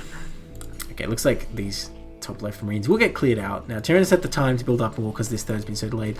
I don't like this from Zerg. I mean, it could pay off just hitting some like SCVs trying to expand, but you really want to make this contained strong, because 2 Lurkers is way easier to bust than 4 in this narrow location, right? Alright, looks like Terran's like, oh, there's only 2? Okay, I got this. From both directions, nicely done. Clears that out. Yeah, that was a clean up. Now, +2 weapons has not started here, but of an issue for Terran. But like I said, it's not like Zerg can afford that many Ultralists, and we don't see any Ultra Cavern yet at all. In fact, we don't see any Hive tech right now, just the Hive itself. So, Terran's probably fine for now. And Terran doesn't really look content to take a third either. These more barracks. I'm not sure if you actually can afford Hive tech with double. You can go like Lurker Defiler. It is a thing. Obviously, you're not going to have much, but I think it's still better than going pure Lurker, even though you can't afford much. Now look at this. Yeah, I guess. I mean, you need to get to Defiler Mount, Defiler, and Consume, and there's a vessel out. Yes, it's true. So a vessel can irradiate your lone Defiler. It's true, but if you only have Lurkers, you just have to sit there as Terran irradiates your Lurkers one by one. At least with the Defiler, you can fight back. Now, Terran really needs to get closer. He needs to like hug this Zerg army and keep irradiating, or at least hit that third, waiting for reinforcements. And this is the trouble Zerg's gonna have, right? As the vessels build up, he doesn't really have any answer to that. You can make Scourge, but if you're not swarming, it's hard to actually hit the vessels because the Marines will just shoot them down. Scan, sees what's up, and probably judges that this army is not too strong. He can go in for the fight. Needs a better spread though. Coming in single file is not the way to do it against Lurkers. Like, it does kind of pull to the side. Nice move there. Lurker's not burrowed, running in. One gets irradiated. That one was going to die in like 0.5 seconds anyway. It's a bit of a waste of energy, but nonetheless, Terran probably can still break this. And looks like they're going to try. +1 armor. These Lurkers doing a lot less damage. A good spread from Terran. I mean, behind this, what is there? Just a couple of Sunkens. They're not going to do anything. One Lurker. Yeah, I mean, that's something, but as we've seen, with +1 armor, it doesn't do that much. Vessels for constant detection. Terran thinks twice. Doesn't want to throw his lead at this point, I suppose, but I'm still looking at this and going like, what does Zerg really have here? More Lings. Yeah, I think you should just move in here. Right, he just wants to or like, do like... yeah, I mean, I guess you can't tell exactly how many Lurkers are there when you just see one barrel. That's a good point, actually. Well, what I like to do in that kind of situation, then you just stim in a Marine or 2 and see how many spines come out, if you're not sure. But I guess when the irradiate's over, he's going to see it was only 1. Well, if he goes in. Oh, there's the scan. He sees that there's absolutely nothing there. Oh, Scourge come out. But yeah, with Marines alone, you could absolutely take this. Even with Adrenal, which I assume got done. Like, there's only +1 Carapace on these Lings here. No +2 for Terran yet. But yeah, these Sunken's not going to do anything against this number of Marines. No Lurkers here. The Nidus is built, but what's there to come through it? Just a couple of Lurkers. And it looks like it's not even done in time. The Lings coming forward. But again, the theme of this game, I guess, is Lings don't do anything. Yeah. Lings are good way to spend minerals, but GG. not as main fighting force. Well, an analogy I heard is Lings are like bacon. They're good with everything, but not very healthy on its own. That was a good one. Yeah, I didn't come up with that. I'm sorry. I wish I could take credit. Okay, so that's game 1 for Justice, which feels good to say. Like, yeah. Yeah, that's the first map for Pool Lifeguards tonight. Yeah, finally. One moment here. But yeah, in the late games, like massing up a ton of Zerglings as support for your Defilers They can be like deadly without ultras or lurkers. Just any time there's not much bio, right? If it gets depleted and there's like a few units somewhere, that's your cheap way to deal with it, right? Well, like if you ask Hawk about it, I'm sure he'll tell you that you just got to spend those minerals on Zerglings though, because even though they're not great on their own, you might as well make them because they don't cost much. All right, in the top right here, in the blue, we have Justice, and the bottom left in the white, we have Mutiler. Currently, Justice up 1 game in this best of 3. Can he get a set win for Pool Lifeguards? Please, someone get a set win for Pool Lifeguards. I think Hawk in particular, he would say to make drones. True. But then once you have the drones, he tell you to make lings, right? Plus, they make more drones. Just attack the Terran army with drones. Yes. But anyway, we are here in our final setup. Yeah, it's a cross position this time. Yes. Based on the last game, I mean, I don't really think that favors everyone. Wait a minute, does the normal version of Goodnight have this thing, or is this like a BSL version or something? You see this thing where the Overlord is? Does the normal version of Goodnight have those? I never noticed. I don't think it does. Sure. I don't think it does. So this must be like a BSL version or something. Although I'm looking at the main. The main doesn't have the usual like stuff that BSL versions have. Yeah. Huh. Anyone in chat confirm? Does the like ladder version have that? Because I've never noticed it until now, which kind of disturbs me if so. Kyber in chat saying Ling's dead equals free. I mean, I guess. Okay, so Justice not doing the bio play. I'm not doing the mech plays like Queen, and I assume we'll see him stick with bio as well. It would be kind of cool if he could like walk on the bridge. Yeah, like what? Just like a ghost balancing there, like 50% chance it falls off. If you like go to the like edge, you can like nuke on the main ground or something. Oh my god! Don't even say that. Well, I mean, if you look at these cliffs above the natural, right? They have like a little walkway. Surely, like a marine or something could fit there, right? Yeah.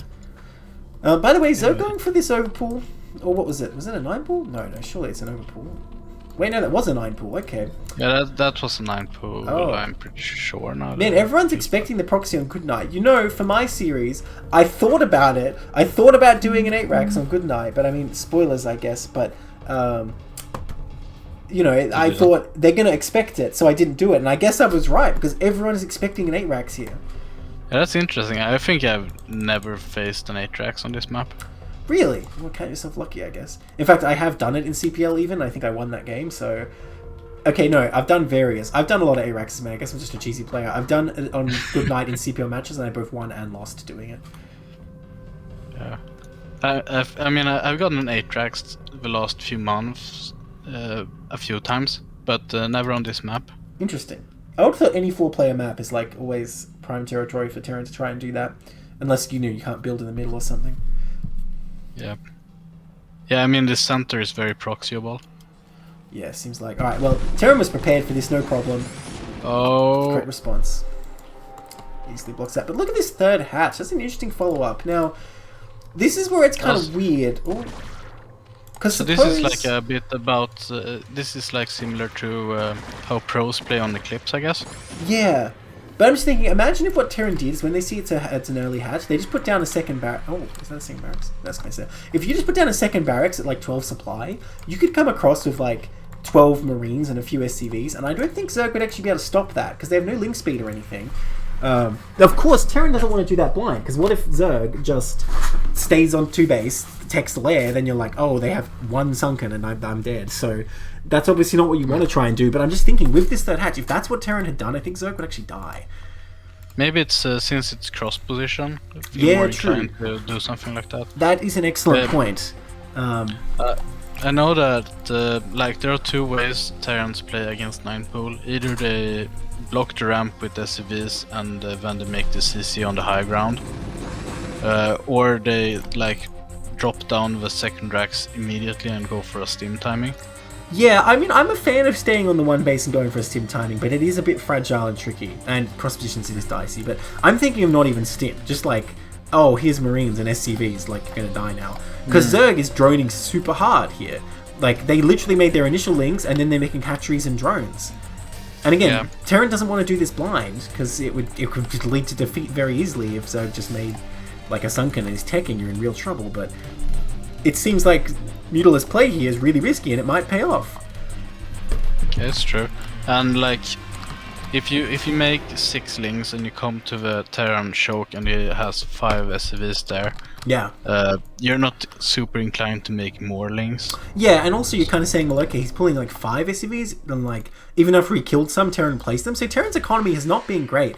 Because he lost his scouting SCV, which was the Terran's fault, by the way, because he was trying to fight drones for some reason. He's really been forced to respect like the fact that there could be a lot of lings, whereas if he kept it alive, I think he could have like had like 1 or no SCVs helping these Marines, really mined a lot more money, you know, maybe even come out with these Marines to put pressure, because look at the case now, with these 3 lings versus 5 Marines, in fact, are there any in the bunker? We're versus 9 Marines! He could be A-moving across the map right now to hit this third, say, and the Sunkens are up now, but say he was doing this like 2 minutes ago, Zerg would have had to make more lings, and of course forcing that is always a good thing.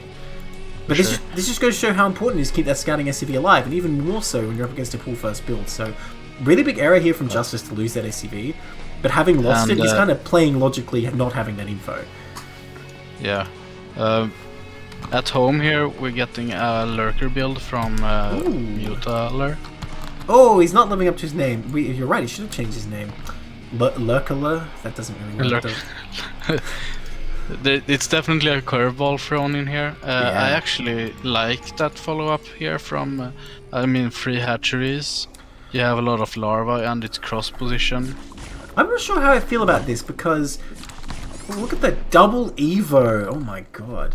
I'm not sure how I feel would about have this. preferred that in the main or at the third. Now, yeah, this is a really weird spot. spot. Kind of gave away what you're going for. Well, you got to wonder with that, like, does Zerg have a third base hidden somewhere? I mean, this isn't even like sneaky. This is just in the obvious spot. But if I saw that, I'd be like, okay, what he's doing is he put his third base at the natural of another main, so I scan the main, don't find it. That's what I would assume if I see this, because that's what happens a lot. But yeah, look, I'm not sure how I feel about Lurker here, because Terran is already ahead on tech, and Lurker is very vulnerable to drop, and just generally once vessels come out, it's not as good as an option, because you haven't like had the damage that Mutas have done. You know, you've just been sitting back defensive, and now Terran's there with the counter to it, and you know, they're kind of in a good position. Now, if Terran doesn't realize what's going on, of course, it's going to be all good for Zerg. And so far, they seem very in the dark. But see, 3 barracks and factory, this seems really good for Terran. Now, economically, it's amazing for Zerg, because they've gotten away with this third base. And look at that, Terran sees that, and they're like, oh no. No, Justice saw a third, yeah. Yeah. I guess the benefit here is that you have access to this third gas, which kinda allows you to actually play Hydra Lurk style. Yes. And since you have like 2 different pathways to get out of your hatcheries, you can like set up a natural flank more easily than if you have only 1 choke to get out of. Yeah.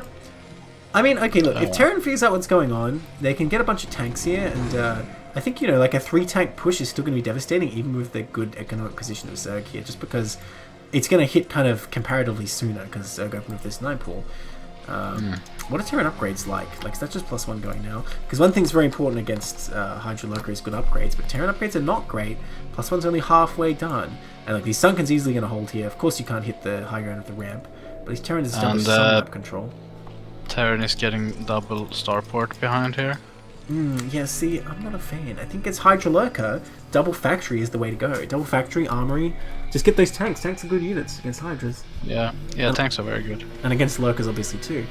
But this is tricky for Terran to play. It's kind of like playing against Protoss when they go carrier. You kind of throw a lot of rules out the window and play very differently. Like, Terran needs to just like take a third and like really like zone with tanks. I suppose it's pretty similar to TVP in a lot of ways.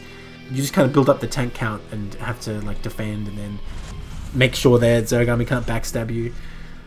I mean, I like having this bio here. For sure, Zerg is not about to kill this bio with Hydras, but he's not checking the bases, and a drone sneaking up to the top left. Scan goes down. If Zerg gets a 4th base up here, especially with like lurkers on the ramp, things can get dicey really quick.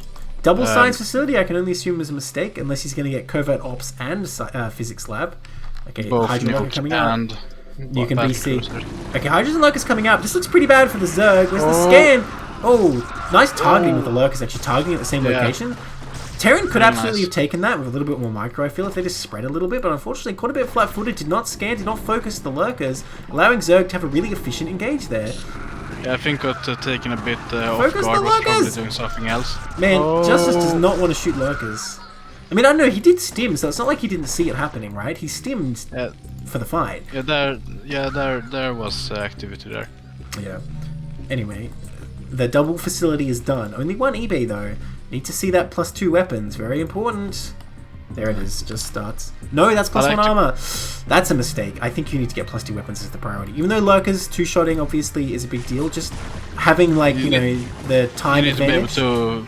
to be able also to thin out the Hydra count. Exactly. Well, it's, when you you get know, 2, it will go quite fast. The sooner you get +2, the sooner you can get +3. Right, the same thing. Yeah, that's true. Okay, well with this double star science study, see irradiate. I want to see him get the like vessel energy, whatever that's called, just to justify the double star science facility. That'd be great. Get the EMP. Something. What do you even use the EMP against in this composition? I assume Zerg will get defilers eventually, right? But I think irradiate is still fine. Getting we got the Queen's Nest, but Overlord speed is started, so Hive cannot be commenced. I really would like to see Hive, just so you can make a Nidus and connect your 4th. Yes, very important. And honestly, defilers are still very important here. Obviously, Darksworn can be dicey, but if you don't want to use that, Plague is still extremely strong. So I think that's still the fundamental key technology for this composition too. Honestly, just Zerg in general, defilers are the fundamental key technology. Go get them. Defiler very good. Yeah. There's no way going around it. It's probably... Okay, tank finally comes out. Unit. Ooh, get that vessel back! Get that vessel back! Oh! Zerg doesn't even shoot it. Okay, that's not a good engage for Zerg at all. Not really sure what's going on with that. And now the lurkers on their own. Get that vessel in there. Okay, scan will do. And yeah, this that was... Zerg disaster. Not really sure Yeah, what the plan was. I mean, if it was like timed to go together with 2-2, then Even then, I think Zerg would have been shredded there. Yeah, I mean, you don't want to attack up the high ground, and there's no like pressure to do it either because there's no third. Yeah, Terran's just sitting here, and Terran's not have a great comp or anything. Look, just in general, anytime Hydras alone are fighting Marines, they're going to get shredded, I think. Even if they're down an upgrade, it's still not going to be good for Zerg. 2-2 Marines can shred Marines. 2-2 Hydras, I mean. I am sure 2-2 Marines can shred Marines too. Yeah. But that's the thing, Terran is quite behind in upgrades here, which against Hydra Lurker is not what you want. You need to be ahead, honestly. And I feel like you should be able to be in most situations with Hydra Lurker. But look at this, his top left base still undetected. Drops could be an option, but we don't see any yet. Marine going out to scout. Terran very sitting back here, not able to do anything. Yeah, I mean you kind of need to have an army that can kill the opponent before you move out, because else it can go spiral out of control real quickly. But as Zerg here, you really want to have like a flank set up and spotters, so you actually can surround perfectly when Terran do move out, or at least try to buy some time, like force siege and then move back. Well, Justice is doing a good job kind of sending Marines in random directions to see where the army is, but coming across to the main attack now. Can be a misrally too. Yeah. But I liked your explanation better. That's alright. I mean, this lurker field's getting set up, but I mean, you're not playing ZVP here. This isn't exactly what you need to do, because Terran will just siege it down. That's not really doing anything for you. Yeah, lurkers need to be an active component. Yeah, I don't think there's any point pre-burrowing them like this, right? It's not like you're defending a ramp or anything. And look, here he goes. I guess it only takes a second number. And where is the vessels? Why is the vessels all the way back here? Hydras from the third need to go too. Yeah, unfortunately, if Marine's not in position to block these lurkers, you really need to like gun them down and force them burrow. So that just kills the Terran army in like 2 volleys. The lurkers, the vessels rather, are finally here. I guess they can throw down some like spite irradiates, but it doesn't really matter because Terran just got annihilated. Yeah. What are these vessels even doing? They're just AFK right now. Okay, they're pulling back. Yeah, and I mean, what does Justice do from here? No third base. Zerg's comfortably on this 4th. So many Hydras and Lurkers out. And look, these Lurkers don't run with them alone. Well, I mean you can. I think it's going to be okay. Yeah, with these numbers. Oh, that was some 6 spines. Yeah. Again, Justice not really being diligent about spreading when the Lurkers are running in, waiting till like the last possible moment, getting shredded. Now, I mean, honestly, this is... Yeah, okay. A lot of Marines dying here. The irradiates go down, but again, those are like spite irradiates. Your stuff is already all dead. Wait, he just irradiated the same lurker twice anyway. I just realized. Really want that lurker dead. I guess so. If only it's stacked. Can you imagine, like, irradiating one vessel 10 times and flying it over the Ultralisks? Alright, that's it. Justice leaves the game. That's GG. gonna be... Okay, so we get game 3. We get to see the third map. Ooh, Korean Mechanics just took another map, man. Is the full Pool Lifeguards dream dead? I'm still holding my breath. Yep. We'll see how it goes. Okay. So this is the final game of the evening. Yes, it is. We finally made it to game 3 at the last possible moment. Nice. So Eclipse was the third map. Yes, now we know. Was the third map all along? Yeah, did you play that week? You don't remember? I didn't play that week. Oh, because your team is privileged and advanced? No, unfortunately. Oh, what team are you on? I'm on Gosu. Oh, okay. Well, let's not spoil anything. That was the team I played against too. Alright. In the top right, in the black, we have Mutila. And in the top left, in the white, we have Justice. Tied up 1-1 in this best of 3. Everything comes down here to Eclipse. As you can see, currently 3 sets have gone to Korean Mechanics. Can 4 Pool Lifeguards get a single one? We're relying on Justice to do that for them here. Is there any justice in StarCraft? That's the question we're going to answer in this one game definitively for all time. What do you think? Yeah, I'm very curious to see. What do you think about this map in this matchup? It's okay for TVZ. It's not like, you know, I'm not saying it's like really far one way or the other. It just seems that Zerg has decent options to expand with the bottom right. And of course, if they can get away with the top left, even though it's pretty wide open, it's really strong. But in general, I think it's okay. The long rush distance favors Zerg a little bit, I feel, because you can't stim bust very easily. I'm trying to think what else. It feels kind of nondescript for TVZ, I have to say. Yeah, it's a funky map in the way that it's very different from like every other standard map, but at the same time, it's like quite same balance, as I'll say. Yeah, which is interesting, right? Look, honestly, I feel like this map is better balanced for TVZ than it is for TVP. I think TVP has real issues, and ZVP as well.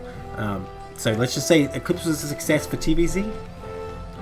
Yeah, we can say that. Yeah.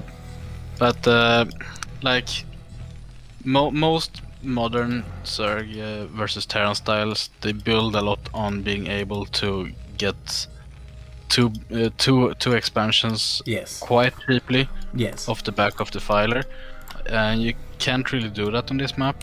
Well, I would say the modern style is you get your third base with Mutalisks, and then you get the third with Mutalisk, but you from that base can take your fourth of Defiler, without having to like confront the Terran army with it. Yes, well, I think we've moved on a lot from the meta of like taking a main and having to expand to the natural.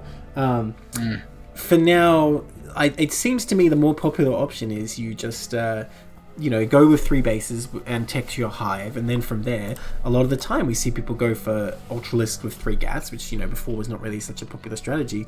And I guess it's because a lot of the maps don't really allow you to just use Lurker Defiler to expand as easily. Which I think is a good thing, because TVZ seems a lot more dynamic these days. In the past, it seemed like Zerg would just be sitting back until they had enough gas to make like 20 Ultras and kill Terran if Terran wasn't successful in attacking them. Like I'm thinking of how Fighting Spirit would go, right? Zerg would just be there on their 4 bases. You're just there with like your maxed bio army, like damn, I wish I could attack. And then Ultras come out at some point and like maybe you win, maybe you don't. Yeah. It's interesting. I mean, you can still use dropships and stuff. Of course, that's always an option. And look, part of the reason the meta's changed is just because Zerg's become a lot more active with 2-hatch Mutalisk as well. Yeah. That's changed a lot because, 3-hatch I guess in the past. Before it was a lot, you expanded with lurkers and you put them on the ramp. Yes, the good old 3-hatch muter into lurkers in the ramp. Gosh, that feels like pretty old school now. Yeah. Okay, so we're getting regular 2-hatch muta timing here from 2-hatch lair. That's right, he's capable of anything. Yeah, so. we know that this one is unhinged. Yes. Okay, anything can happen. Yes, so... And we get standard 2 racks. Yes. I was wondering about this. I was going to say last game before it went into like a 9 pool and I forgot. I was wondering if we would see like the Academy build the engineering bay build again. And I thought we would not, and it seems like this case. And let me see if we're in top versus bottom. Okay, we are good. So we don't have to deal with black versus white. I just realized it's not very good colors. So Justice in the red and Mutler in the blue, in fact. Yes. And we're getting Academy first this time. Yes. So not going for that kind of pretty, how would you say, balls to the wall eBay build. That gets too much. Go for the Academy instead. And in the event your opponent's... I'm sorry. Yep. Now we're getting a 2.5 hatch. Oh, yeah. From Mutler. Yeah, that is interesting. Mutler really doing a good job mixing it up, I have to say. Yeah, I was thinking in the event your opponent goes 2 hatch Lurker, eBay 1 Rax Academy is not going to be a good build because you just want to have like enough stuff and also to have scan and stim at a pretty good timing, which you will not because you've gone for this eBay first. So this is just a much more robust build from Terran, able to put the pressure on, able to deal with Muta Harass and defend everything as well. So we'll probably see Terran move out with Stim here to try and put some pressure on. Spire is going down. Very flexible. I think maybe the bunker was not really necessary. I think we only saw 2 links. Well, it's scary though if you lose your scout and you're not going to send another one. I feel like you have to get it because... Wait a minute, why is the Marine count so low? What's going on here? But I mean, the SCV survived really long. It did survive reasonably long, but now that it's dead, it's like, well, do you want to just get attacked just before Stim finishes and lose all Marines? It's not going to be a good time. Scan's going down here. Scan's the main and the natural. Sees the Spire easily enough. In fact, even sees the 3rd hatchery. A bit obviously placed, unfortunately. If it was like way down. I mean, the SCV scouted it. Oh, right. It was still alive when it was put down. Why does Justice have like no Marines though? Okay, well, 2 are in the bunker, but still, it seems pretty low. Yeah, it's true. I mean, you generally would probably want this amount of Marines 45 seconds ago. I really want to see the move out though. I think Justice is committing a considerable mistake not by moving out here. Because you can at least force a Sunken out. Like, the window's closed now because the Mutler's going to be outright. But if they moved out with the medic immediately, Zerg would have to get Sunken, or they would be pretty much dead. They would take a lot of damage. Maybe took a cut in Marine production to get the 3rd racks up faster and to not skip any SCVs. Well, you need a 4th one too in that case. We're 8 SCVs ahead. I think it's possible to hit the... Is the number like 44 for 8 at 8 minutes or what? I cannot answer that question, sorry. Look, I think just it's a fundamental problem here if you're going to say, like, okay, my opponent's going Mutalisks and I'm just going to keep my stuff home so I can defend. The problem is that... Oh, no! What happened? Don't kill Verax. It's all the HP, it's alright. Oh, this turret does not, though. Turret's a lot weaker than Barracks'. Yeah, and now the Muta's got a little pocket here to work with. Yeah, this is really problematic for Terran. Oh. A lot of damage going down. Yeah, this is a rough area. This is what I was kind of starting to say before about Mutalisks Harass, right? Oh gosh. Oh gosh, he's killed like every Marine almost. Oh my god, this is too much damage. Oh. Yeah, and so many SCVs too, now the 8 worker... So much for your 44 SCVs. Yeah. This is the problem I was saying with Mutalisks Harass. If you're going to say your plan is like, okay, I'm going to keep my bio at home so I can defend, I'm just going to defend the Mutalisks Harass. That's what Zerg wants, because on 2 counts, they're able to take up their expand with no harassment, and they can just pick the engagement however they want. Like, and Mutalisks are good at like finding whatever angle is the weakest. Like in here, they hit that one turret, or like, you know, if your ramp is undefended, for example, they will find the spot and start hitting you, and you have no control. Whereas if you send the bio on the map, Zerg can make the decision to hit your main, but then it's like, okay, well, I'm going to try and attack your main, and you're going to have to see if you can defend. And, you know, you can fight on open ground, which is more favourable for the Marines as well. But as we see, the Muta's killed, like, everything. Yeah, this Muta's got so much value. It was exquisite usage from the Mutler. 4 kills, yeah. Ooh. And behind this, we got the Crazy Zerg set up from Mutler. Evil Chamber is up and Queen's Nest. Well, you kill that much bio, I love it, because you know this 3rd is not going to be pressured. And Terran's tech, I mean, it's pretty reasonably timed, but not very fast here with 4 barracks. It's going to be, you know, pretty regular tech time. I was use 3 barracks factory, then 4th barracks, so okay. But yeah, I think it's a good move when you know you're ahead here and Terran has no potential to move out. Yeah, I mean, like in the classic sense, Crazy Sir kind of hinges on that you get a lot of value with your mutas. Yes. And we can kind of agree that that has happened in this game so Oh, far. it's still happening. It ain't over. And like I said, this is the problem. If what you're saying is like your plan is just to sit home against these mutalisks. And I mean, I guess this is how people used to do it, right? Again, we're going back to the past. Used to be the case that Terran really had to sit in and defend, but we've realized now that, if you put the pressure on Zerg, ultimately you always win a base race as Terran. So, hang on, here we go. Ooh, another medic getting picked off. Man, really great meter macro so far. Oh, what a swipe that was. Oh, that was a miss. Gotta even it out, right? Oh, there you go, just waiting for the right moment. Quite the volley. Oh, these Marines are helpless. They are just like the little rabbits to the eagles flying over the top of them, like swooping them up. My god. Like, at one point it was like 50-50 Marines medics. Yeah. Now it's one lonely healer. That's alright, they're about to fix that. It's gonna be 1-to-1 again in a minute. Oh my god. No, like I said, these Marines are helpless. They can't do anything. They're just like the victims of this situation. Look at all the drones that just got made. Yeah, I saw there was like a full volley of drones. Volleys of glaives, volleys of drones. Zergs are spitting them all out right now. Ultralisk Cavern is on the way. Terran's on a clock here. What are the upgrades like for Terran? We do have +1, +2 not on the way. Once again, getting armor. Where is the second eBay? Okay, it is the natural. Okay, I shouldn't be too harsh, but the sign's fairly finished. But, oh, here we go. Mula's coming in again. Take a bit of damage. Nice angle. Always find an angle. Terran neglecting to stim and focus fire until now. Finally gets a Mutalisk. But my god, these Mutalisks just did so much. Oh. Okay, well now the Marines starting to fight back a bit now that +1 is done.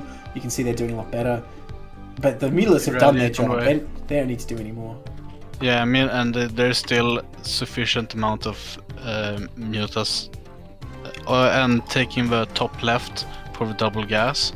Oh yeah, like I was saying on Smack, if Zerg can get away with it, like just if you have map control, this is just a devastating base to take.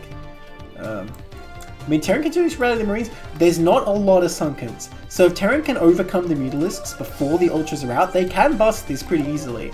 But can they do that? Because these Mutalisks are still here, and obviously you can't bust this with all these Mutas and Links here. You would Mutala would have to attack and like lose a lot of Mutalisks or something. And look, we can see. And this have Adrenal also. Oh, it's done already. Dang. Yeah. We can see what I was talking about before. Well, hang on, the Mutalisks coming in. Okay, they have to retreat. You will not be busting this today, Justice. Do not do it! Oh, I've made this mistake enough times. I can tell you it's not a good move. Yeah. Half the Terran army is out of position too. The Ling Swarm coming in. Oh my gosh. Okay, the Marines do reconsolidate in time, but it looks like the Mutalisks will be enough to clean this up. Another big win for Mutala. Man, I think this game's pretty much over. I don't think Terran can really do much from here. This looks pretty dark. Yeah. But those poor Marines trying to stim home. Those poor medics on their mission of peace. They didn't bring any weapons, and the Zerg's like, oh great, free food. Hey, these Marines, will they make it home? Vessels are out and production started. No, they stopped to fight. Did you see the two Marines? They almost made it. They died like in vision of the Terran base almost. Damn. Yeah. Yeah, so like you said, the vessel's out, so the Mutala's going to stop working, but I mean, Zerg's bought enough time. It's about to get real dicey. What is that? Oh, another Revolution Chamber. Oh, there's only one? Oh, okay. Interesting, because, melee attack is important for Ultralist. Yeah, I think Ultralist will still to hit kill a Marine. Oh, yeah. Well, even with only +1, I think. With +1, yes, but not with +0 if the Marines have armor. And also there's medic healing to take into account. Yeah, true. But I don't know, we'll see. I mean, I think in any case, the Marines are not going to be able to kill the Ultralists, so it's kind of a moot point. Well, +2 is on the way here. It's not like Terran's upgrades are bad, it's just that they're not going to have a very big army. And what is Zerg's upgrade? Yeah, you need to really like conserve your Marine force. Well, I mean, in a way, Terran was at an anti-timing there because their vessels coming out soon. They're across the map. Like maybe if Terran did the aggressive posturing and then moved back and waited for the vessel. But look at this; these Mutalisks here again hitting the spread out Marines. Don't lose the vessels. Oh my gosh! Can't gosh! afford to lose the vessels. Who's the hunter and who's the hunter between the vessels and the Mutalisks? Okay, well now finally the Marines getting them down, but the Ultralisks are out. Now, Ultralist speed not done yet. Kindness is complete though. Oh my gosh, these Mutalisks! Someone stop them! Oh my. Okay, they're finally getting picked off one by one. A vessel did fall though. Okay.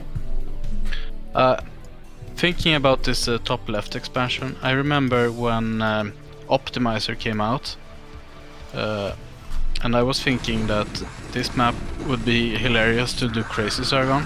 Well, hang on a minute. Speaking of Crazy Zerg, these Ultralists are coming in slow. Okay, what's the upgrades at? Did +2 finish for the Zerg? It did, and Terran's only at +1, I believe. Hang on, I'm trying to select it. Oh my gosh, too much chaos going on right now. Yeah, Terran's only at +1, so retreating probably the right decision. Even with your D-Matrix, you're not going to kill those. And the speed is finished now. Terran consolidates into a larger force. Once again, with these bad upgrades, I don't think there's any hope for this Marine army to win here. Yeah, +1 finishes just as this battle is about to conclude. Nice. Yeah. Unfortunate. And yeah, so many Marines have already fallen. There's just not enough left for Terran here. These Ultralists storming through, ripping apart absolutely everything. And yeah, the medics, again, on their mission of peace, I think doomed to fail. Man, medics are pretty tanky though, huh? Yeah, the medics are pretty buff. Yeah. Alright, and that's it, GG. Mutilator takes it 2-1. So, as predicted, Korean Mechanics sweeps Tier 2, only dropping a single map. What a result. Yeah, that was... really taking the lead here in the start of playoffs. Great games though. Really saw some great stuff there. Actually, yeah, really good. Alright, well that's going to be it for us for tonight. I would say we're back tomorrow, but I think it's going to be me and Saetzero. CPL is back tomorrow, same time, and we're going to continue with the playoffs and see where the score ends up. Thanks for joining us today. Thanks for joining Ash Return. Thanks for having me. And have a good evening, everyone. Yep, tune in. Or day, or same time tomorrow. Whatever it is, whatever time zone you're in, you soak up that time zone. Alright, goodbye everyone. Yeah, thanks for tuning in.